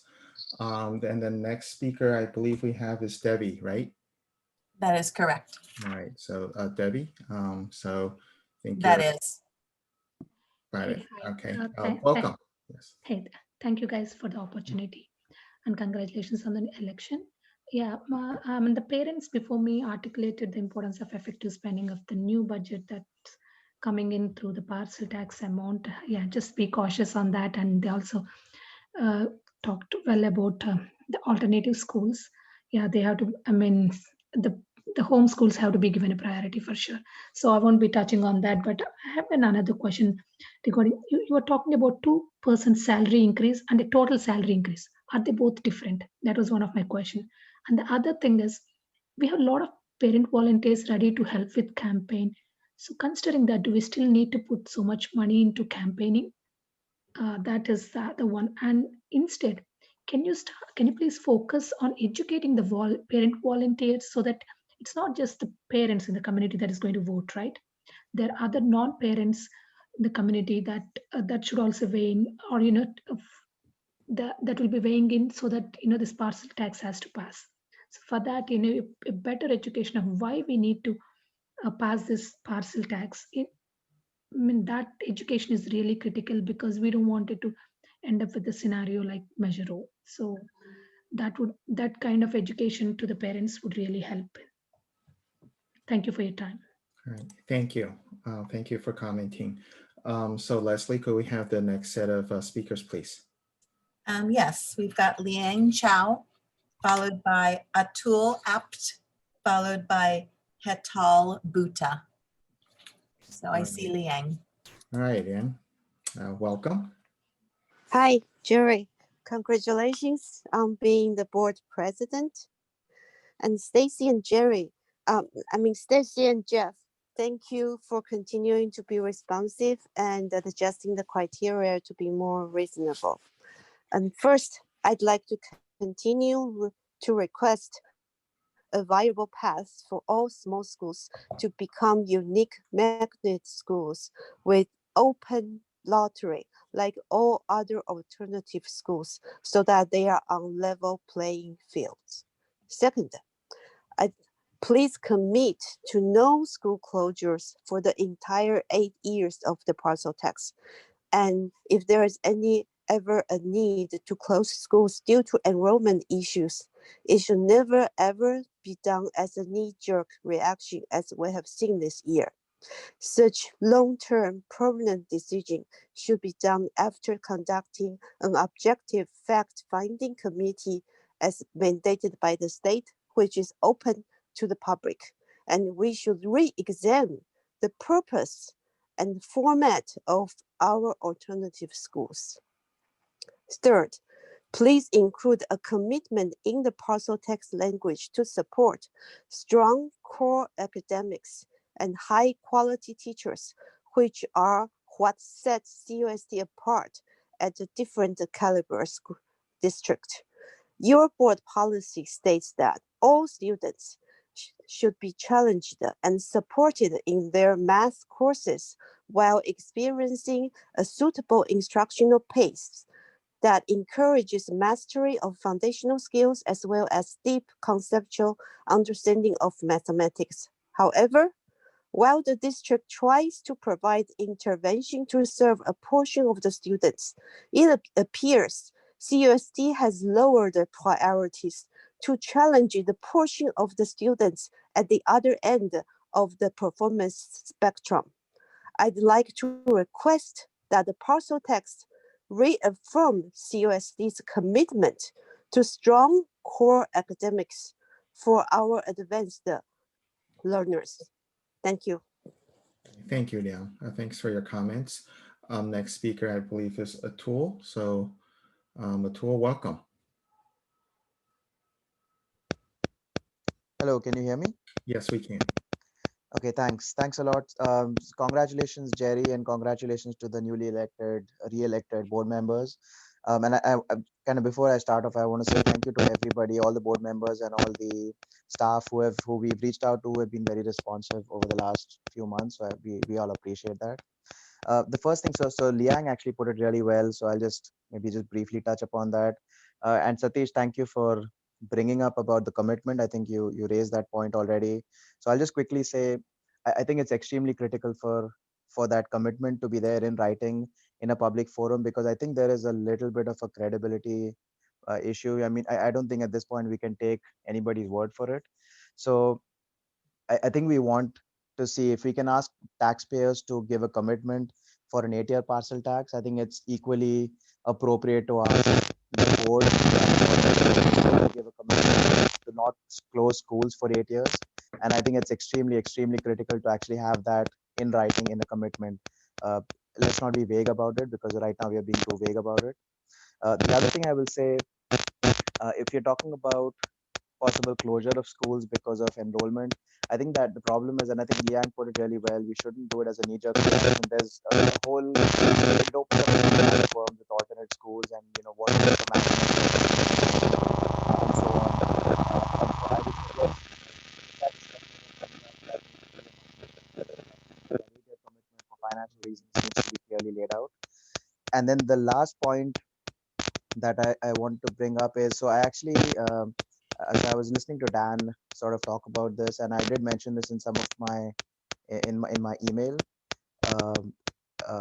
The issue right now is we are going in for a $250 or a $398 tax, which is basically a replacement. And the question is whether a $250 tax, just a flat renewal, would actually be sufficient. And based on the numbers that were shown in the spreadsheet, it looks basically like back of the envelope calculation. If we take the end balance of 35 million minus the start balance at the beginning of next year, which is 27 million, so we're looking at about 8 million there. 2 million for the student services, which really is not maybe critical. That's another 8 million. And then this year's salary increments, which the school year is pretty much done, right? So if the 2.6 million is deferred to next year, just as a thought, that basically is $155, give or take, in terms of per parcel tax. So the question really is, we are basically able to take the entire $250 and do a renewal. A renewal is as close to a guarantee that you can get. It alleviates the concerns of that Dan mentioned. Is it going to be too risky? It gives us the money we want right now. If we want to tackle things with programs, let's go for a separate measure at some point in the future. Let's fund it separately, but let's not risk everything by going for 398 if 250 can suffice. So that's kind of what I wanted to bring up. Thank you so much. All right. Thank you, Atul, for your comments. And Leslie, I believe we had one other speaker. We do. So Hetal Buta, if you could raise your hand, we'll give you a second to put your hand up. So there we go. Pam will unmute you and we'll be ready to go. All right. Welcome, Hetal.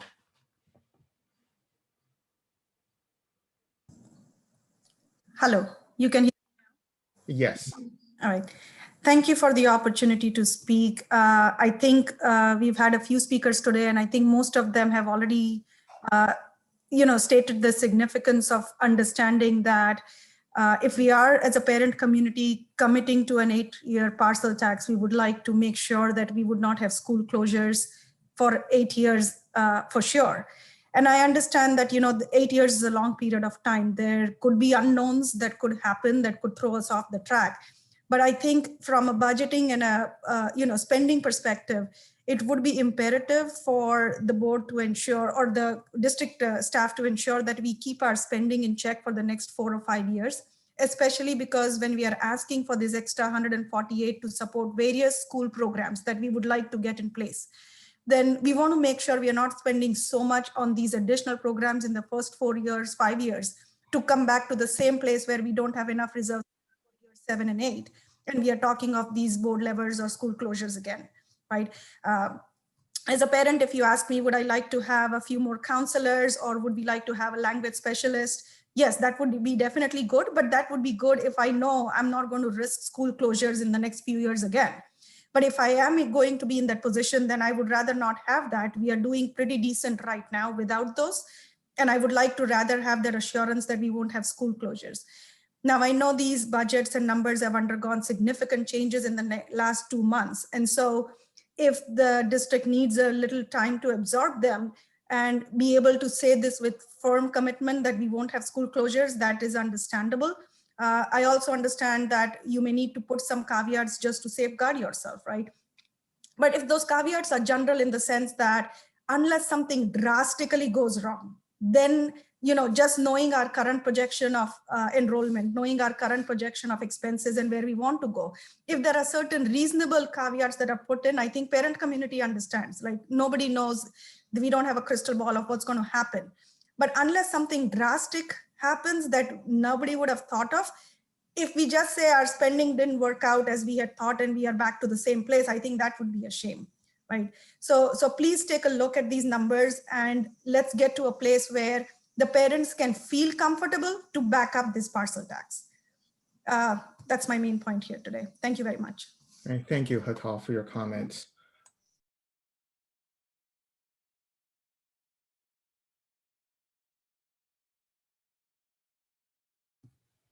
Jerry, you remuted. Thank you. This is, I'm sure, one of 50 times that's going to happen this year. I guess this is my one time for today, hopefully. So I'm going to, thanks, Lori, for that. I'm going to bring the discussion back to the board here. I think so for a round of questions and comments.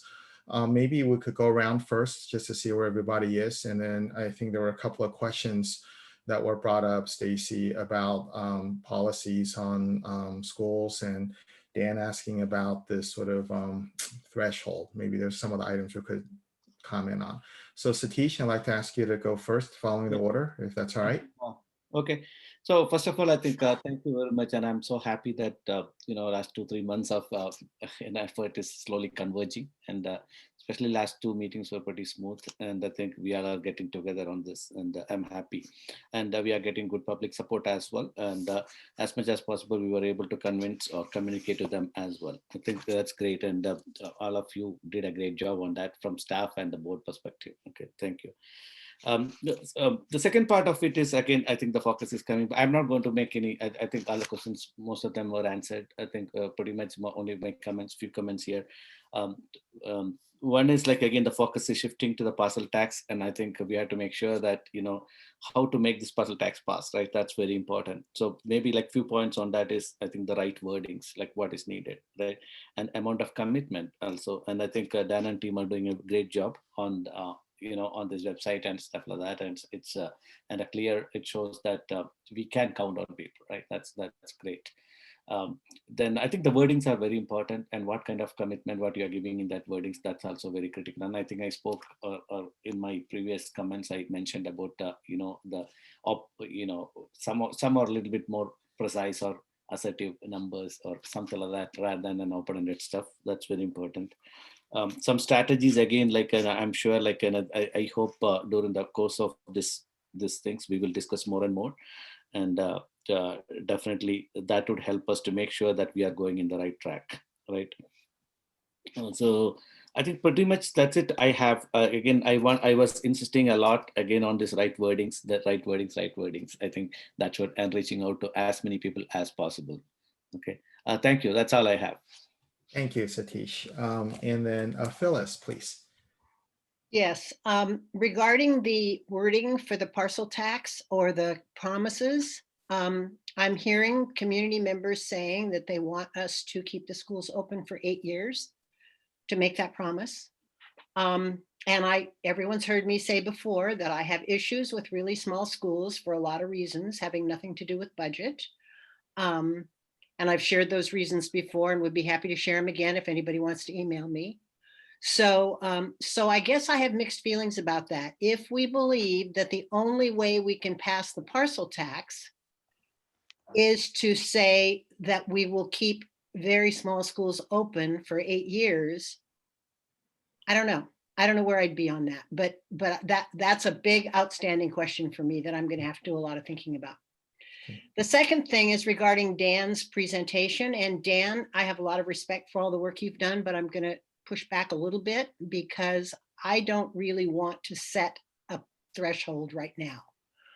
I want us to survey the community, to see where we are, to see how many responses we get, to use that information to craft a campaign that's going to either convince the people who haven't responded to respond, or convince the people who are thinking about voting no to vote yes. But I don't want to draw a line in the sand right now and say, if we don't have this many responses or this much money, then we're not going to go for it. I don't want to do that. So that's my position on both matters. Thank you. Thank you, Phyllis. And then Sylvia, please.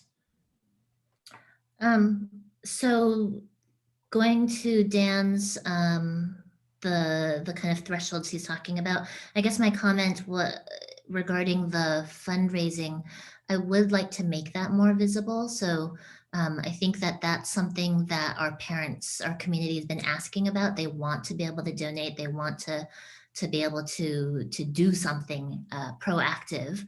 And that's something that I think, you know, can be a quick and easy call to action. We all know that elections and campaigns cost money, and that's just the reality, is that it costs money to pay for flyers and mailers and digital ads and all of the ways that we reach all of the voters that aren't in our, you know, that aren't the parents. And so I guess I would want to make sure that that's visible and that we help educate the community on what that money's going for and why it's important, and, you know, yeah, why we want our community to help donate towards that and really kind of, you know, put their money where their mouth is, kind of thing. The other kind of comment maybe is to Stacy a little bit. For every one of our measures, we have an oversight committee, correct? Correct. And that committee is, how does that get, how do they, is it like an application process, or they selected through some sort of process, or how does that work? They do apply. I'm going to ask Jeff to jump in on this one because he's been working with our current oversight committee, but they are selected. They are from the community. Okay. Yeah, just really quickly, we use a very, we don't legally have to do, but we use a very similar process to what we do for our bond oversight committee. We put it out to the entire committee. We do it through an application process. We seek balance throughout the district, so we're not representing just one part of our community, but it really represents all 25 of our schools to the best of our ability. We look for a person from a taxpayer, PTA groups, community members, both with kids in school and without school, and then we always bring it to the board for approval. And then there's term limits that are set that we can set as a committee, or as a district, I should say. Okay. And I know we get a report from that oversight committee, like what, once a year or twice a year, something like that? We get a formal report from the committee once a year, and that's always predates when we put the mailer out that goes out to our community, which our community should have received our parcel tax mailer actually within the past couple of weeks. Okay, and there's one for each parcel and there's one for each bond, right? Any measure that we have an independent oversight committee that reviews it. There is an oversight committee for a parcel tax and a bond, yes. Okay. You can have a combined, so if you have two different parcel taxes, one committee can serve it. I don't know if we want to go too much into weeds, but you can have, you have a separate committee for a parcel tax and a bond is a better way to say it. They're two separate committees. Okay, got it. Okay, so I guess because I think that's something that community is asking for, maybe not realizing that already exists. Maybe there's a way to make that a little bit more visible, and also make sure that we do promote it when the parcel, I'm going to say when the parcel tax passes, that we have, that we promote that or elevate that somehow so that folks know that that's there and they can be a part of it. And you know, if I could jump in and expand on that too, because the comment did come up, and I know back at the beginning of the evening, Jerry had made reference to really actionizing our strategic plan, and I think that's the one piece that maybe I missed on touching on as we talk about utilizing the money to do these interventions and these supports. We're going to attach that to the strategic plan and reaching the whole child. So those will be items that we will be periodically throughout the year bringing back to show the alignment with our strategic plan, what the cost is, how we're accomplishing those actions, how we're accomplishing those goals. So that will be external from the oversight committee, but I think that's something that we need to commit to as a staff, that we want to bring back to you as a board and the community, so that you know how is that money being utilized and how are we seeing that affect all students throughout all schools. Okay. Thanks, Gary. All right, thanks. Thank you, Sylvia. And then Lori, please. So I'll piggyback on both. Sylvia, so I serve on the high school district citizens oversight committee, and for both, they do a combined parcel and bond together, and we serve both their bond measures and their parcel, all three together, but it's an expanded committee. So we have several members at large in addition to all of the required positions that the bonds require that Jeff was referencing. So happy to have you as a guest at one of our meetings sometime. It's actually a great learning opportunity to sort of learn about the synergies with the high school district. I've found it fascinating for anybody who's interested in serving on either district's oversight committees. The piece that Stacy was just talking about, Stacy, I think in general, that is one of the pieces of feedback I'd give you on these bullet points on the third page. Is I do think there's some valuable bullet points in our existing parcel tax language. And we had a public comment that raised it around core academics, around our arts and music. And I don't know if we could incorporate a little bit more about that, but I do think that some of the things that we have in our current parcel tax language are valuable and are on point to what we would be continuing with, sort of the existing funds when we say we're going out for the 398, but that's going to include, the 250. So I think we might want to make sure we're still highlighting all of those great things that we're already doing with those parcel tax dollars. And then I will echo what I heard both Phyllis and Satish raising on the bullet around keeping schools open. I absolutely hear what some of the comments that are being raised are saying. I know that we've also gotten emails that raise both that and the opposite point. I too struggle here, and I want to be fully transparent about that, because I think it's so important that we are fully transparent with the community about that there is a difference between what we faced this year, which was a potential crisis budget coming from the state, both with what happened in the spring, and then again with not, all of the doom and gloom until we sort of had whiplash from the LAO releasing their much better fiscal news. And so, yes, the conversation was about having to consider not just for not just for enrollment reasons, but budget reasons this year. And to the community's point, I absolutely hope we never find ourselves in that position again, but I don't think we can preclude it. But I think it's much less likely, especially if we can get this parcel tax passed, that unless it was truly another emergency or pandemic sort of situation, that we would be having to face closing schools for a budget or for a fiscal reason. But I do think that there is a conversation that we have to have around our enrollment and particularly the enrollment trends. And I raise the issue often. I know that you guys are probably sick of hearing about it from me, but the equity of the costs of our schools to run, from the standpoint of, really wanting to make sure that we are using all of our resources, be they general fund resources, or in this case, what we're talking about here, our parcel tax resources, equitably across the district. And in order to do that, we have to have some amount of not uniformity, but at least a common standard by which, a band around which we operate, to ensure that, quite frankly, that we're not spending more than we're receiving for the students at some sites and not at others. And so that's a conversation I think we're going to have to figure out how to have at some point. And so, to the point of the speakers, in terms of please don't make promises that you can't keep, I do think that we have to figure out how we word that in this language. And so, if what we're saying is keep all schools open for fiscal reasons, I think that's absolutely something that we can pledge to with this. If we're saying don't have the conversation at all about what to do with some areas of severe declining enrollment, I think over time we have to have those. And I think we also heard that in the public comment, which is please take your time to have those conversations in a very meaningful, collaborative way that is, strategic and long-term, and really thinking about how do we include fair notice? How do we go through that process, not in a crisis like we faced this year? So anyway, that's my comments on that. I do want to wrap real quickly to Dan's question to us, because I think it's an important one.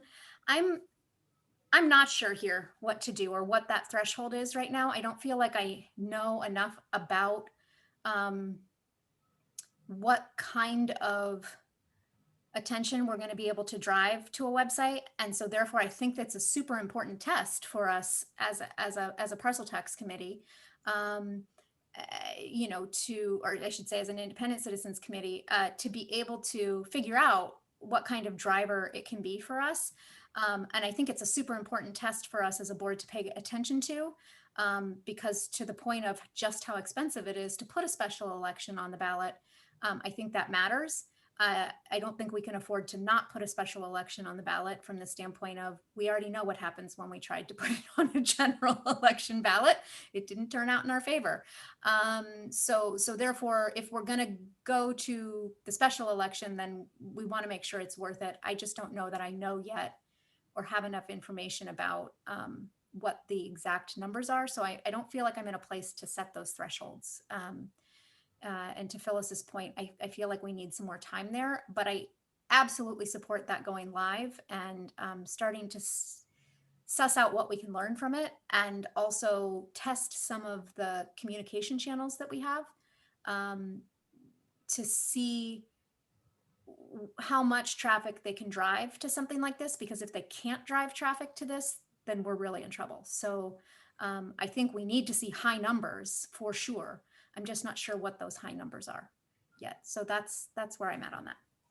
All right. Thank you, Lori. All right, I guess I'll go here. Before I go, and thanks, Sylvia, for clearing up some of the questions the public had asked. And there was, maybe before I start my deliberations, Stacey, there was also a question, I think, by one of the speakers, a concern that the money from the parcel tax will be spent on alternative programs or alternative schools. And I was wondering if you could just comment on that. I don't believe that to be the case, that the money is going there, but if you could maybe clarify for the public. No, I appreciate that, because I was listening to those comments, and our commitment is to all of our students. There's no designation that alternative schools are getting more money or any other special attention as we're moving forward. We certainly have heard from the community, both sides supporting our alternatives, and some that have said, let's get rid of our alternatives, but we treat all of the students, all of the schools equally. And so there would be no additional or special money that would be allocated to them through the parcel tax. Great, thanks for clarifying that, Stacey. So in terms of where I am, I'll take Dan's first, which is, I think I'm sort of where a number of my colleagues are, which is I support this drive of getting pledges. And I guess it's, let's just say something really weird happened and we got only 300 pledges.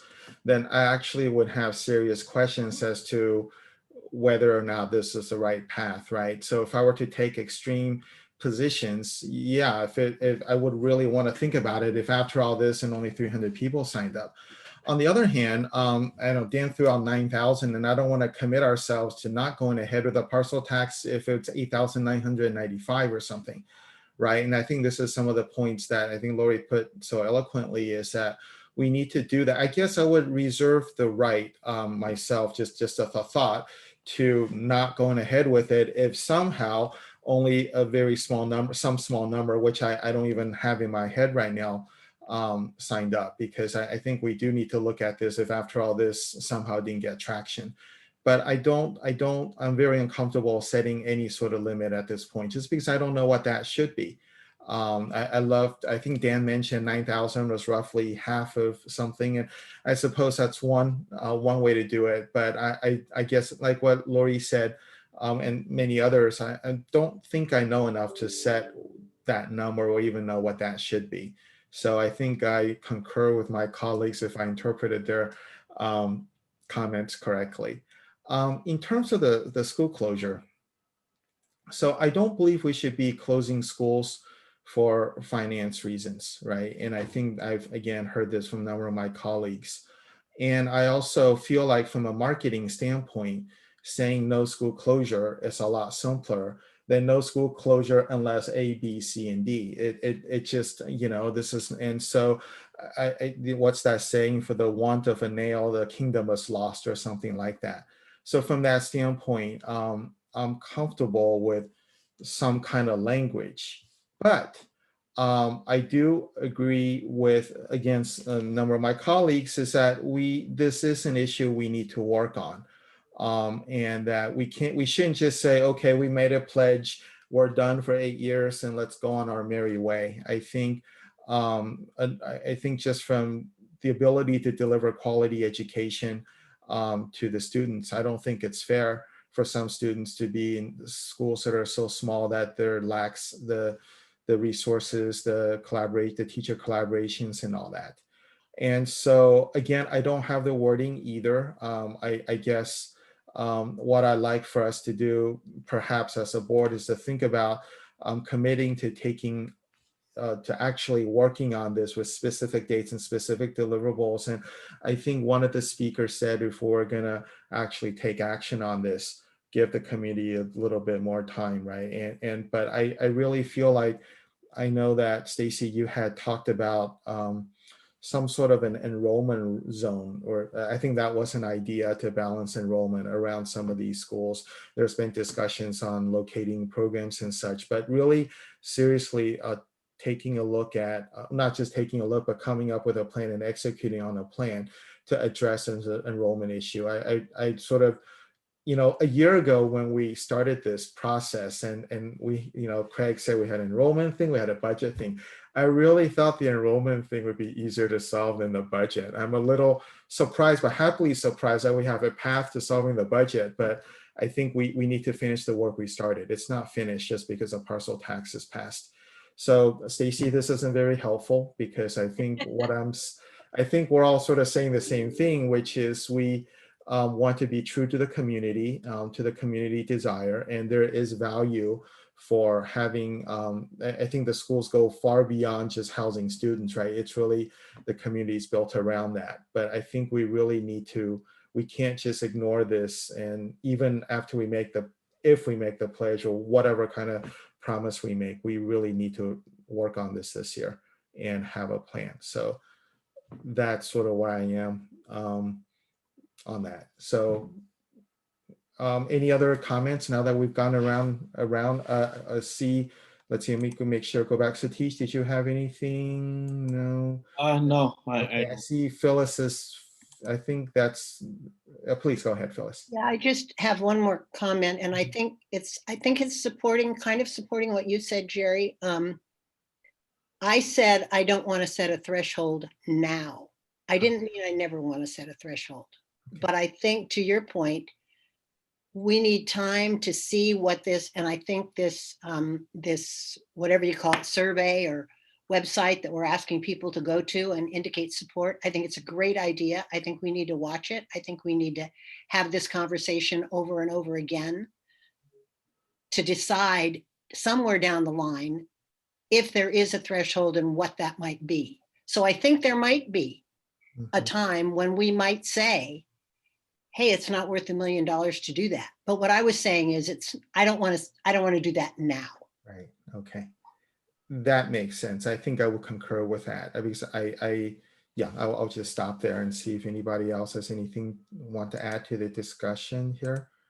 I think we're,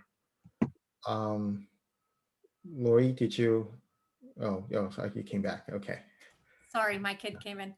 Okay. All right. I just wasn't sure if you're, so Stacy and Dan, was this helpful in some way, or do you need more directions from us here? I think I can go first and then Dan can address. I think from my perspective, our continued work on working on this language, and I think I would be happy to bring back some initial thoughts and language on how we could address the declining enrollment. And I think what I'm hearing from the board is really addressing the declining enrollment separate from our fiscal. And I agree with that. They are two very separate issues at this point. So I'd be happy to bring back some language and begin that discussion as to what that could possibly look like for the future years. Okay, thank you. And then Dan, if you would mind sharing with us your thoughts here. It was very helpful. I appreciate your time. Okay. All right. Thank you. Anything else from my colleagues before we move on then from this item? If not, then we'll close out on item 8.2. And where did my window? I kind of now know what you mean, Lori, about all the windows. I really do now. Or on that 9 point, going on to item 9.1 here. So this is an action item, call for nomination for the CSBA representative. Stacey, do we have a staff presentation on this? We don't. We just have the information packet. This is our opportunity. I know that we do have one of your fellow board members who has spoken that would be interested in being this position. So I would recommend nominating her and we can move her forward.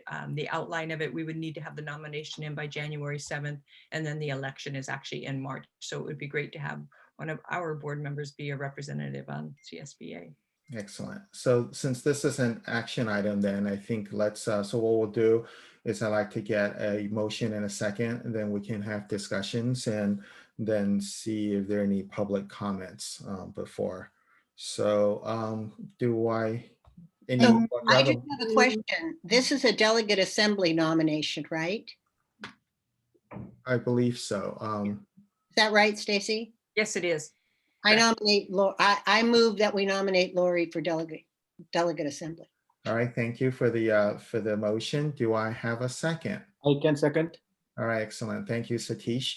All right, let's open it up for discussions and then see if there are any public comments. So anyone, we'll just maybe go in order here. Satish, anything or? No, I think I don't think I have much on this. Yeah. All right. I think Lori can take care of it. So. Okay. Phyllis, anything? Yeah, we've had a member of delegate assembly for many, many years. Joe Lucy served in that spot. There was a board member prior to her that did. It's really valuable for a school district to have that kind of representation at CSBA. And I think Lori would be the perfect one to do that. So I think she's a great nominee, and I hope the rest of the school boards in our county or our state agree. All right, thank you, Phyllis. Sylvia, anything you'd like to add? +1, what Phyllis said. Okay, all right. And then I'll skip you. Well, Lori, since you're the one, unless you want to say something, but. No, I would just say thank you. And yeah, I will definitely have my packet together for January, and we'll do my best here to let other districts know, and we'll see what happens this time. All right. Well, thanks, Lori. And I'll just add my comment and really building on to what my colleagues have said, especially Phyllis. And this is maybe more for the public, is that I've seen Lori the last 2 years tirelessly representing our district in all sorts of different forums at the county level, making trips to Sacramento, and Lori is very good at doing what she does, and so very fortunate that Lori is volunteering to put time into this. And we should at some point talk about how we can campaign for her after we get her name on the ballot there. So very, very happy to support Lori. Leslie, do we have any public comments on this item? There are no comments. Great, thank you. Then I think we can go ahead and I'll go ahead and call for a vote then. So all in favor of appointing or passing the motion? The letters are too small here. I forget the exact wording. Something about Lori, candidate, delegate assembly. So Nominating. I'm sorry? Nominating. Nominating, thank you. So all in favor of nominating Lori as our candidate, please say aye. Aye. Aye. Okay, I guess motion passes 5-0. Congratulations, Lori. You know, taking on a new monkey for us. All right, and then moving on to item 9.2. This is another action item, the approval of SIPSA for the Nimitz, DeVargas, and Montclair. So Stacy, would you like to introduce this item? These are just the ones that we brought last week for you guys to review. So no changes have been made to them. So it really is just for approval tonight. All right, okay. And could I get a motion to approve I'm sorry, I got a little clicked on the wrong thing here. So if I could get a motion to approve these SIPSAs for these 3 schools, please. I move to approve the SIPSAs for Nimitz, DeVargas, and Montclair. Thank you, Sylvia. And then Satish, would you second? Yeah, I did. Okay. All right, thank you very much. Any other discussion on this? If not, I'll go ahead and call for the vote then. All in favor, please say aye. Aye. Aye. And okay, I think the motion passes 5-0. Thank you. All right, moving on here. Item 10.1, board and superintendent activities. Who would like to share? I don't have any. Okay. I don't All I right. don't have anything either. Okay. Sylvia or Lori or Stacy? Just a heads up that we have renewed our membership as a district for the API School Boards Association. And I will be serving on their board Congratulations. this year. So that happened yesterday. That's great. What's your role going to be? I'm secretary for the board for the API School Boards Association. That's the arm of CSBA, right? It is the Asian Pacific Islander. Asian Pacific Islander School Board Members Association. As a district, we have been a member for many years, and the state of California in K-12 education, there's 750,000 API students enrolled in California public schools K-12. It's about 12.5% of the student population. We're here in CUSD with 72% Asian API population, but it's representing the whole state and representing the voices of those students. Well, I think that's great. And that's another one where we have long had representation. Anjali did it for a long time and Kristen Lynn did it. So I'm delighted that we have a board member serving in that capacity as well. We're doing great, you guys. And I was going to say thank you for doing that, number one. And number two, I do believe that CSBA also has API delegate positions. So we should be on the lookout for that too when the next That's round right, they do, yeah. as well, Sylvia. Okay, well, thank you, Sylvia. Thank you for serving. It's love the breakfasts every year at the CSBA conference. Anything else? I don't have anything to report myself. So no. All right. Oh, you know what? Sorry, I have one other thing I need to raise. My bad. Because I announced it today at Santa Clara County School Boards Association check-in with Dr. Dewan, but I don't know that I've announced it to all of you. The annual legislative brunch for CSBA will be on March 6th. We have John Fensterwald from EdSource, who we've been able to secure to moderate for us.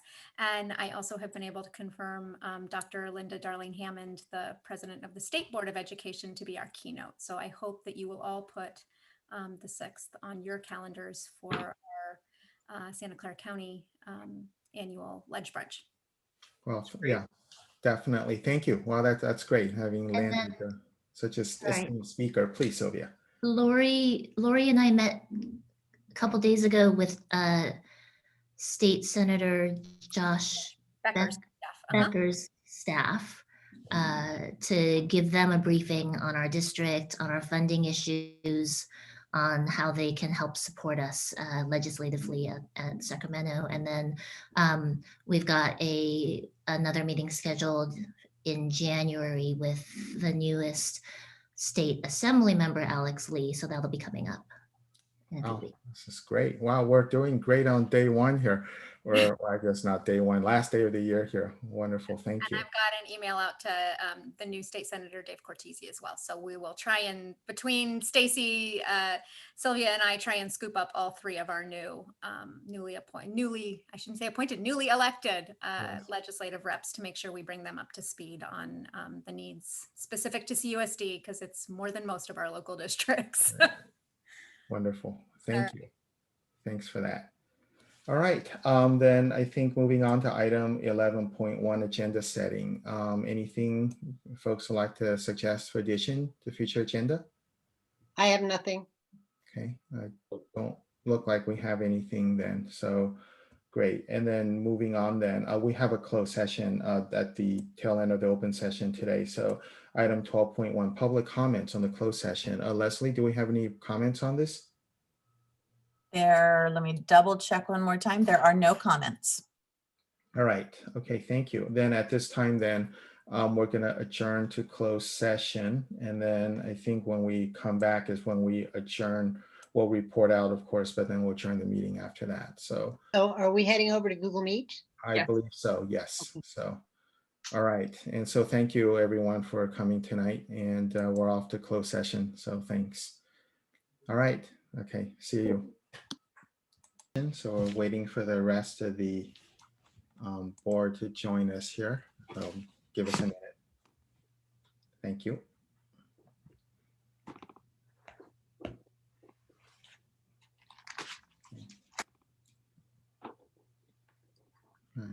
Okay, welcome, Phyllis. We're waiting for the rest of the board to join us before continuing. Okay. All right, and let's see. So we're just one more here. So.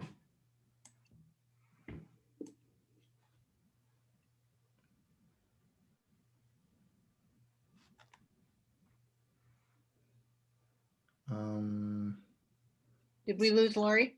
We have Lori, but I think we don't have Satish yet. Was he coming?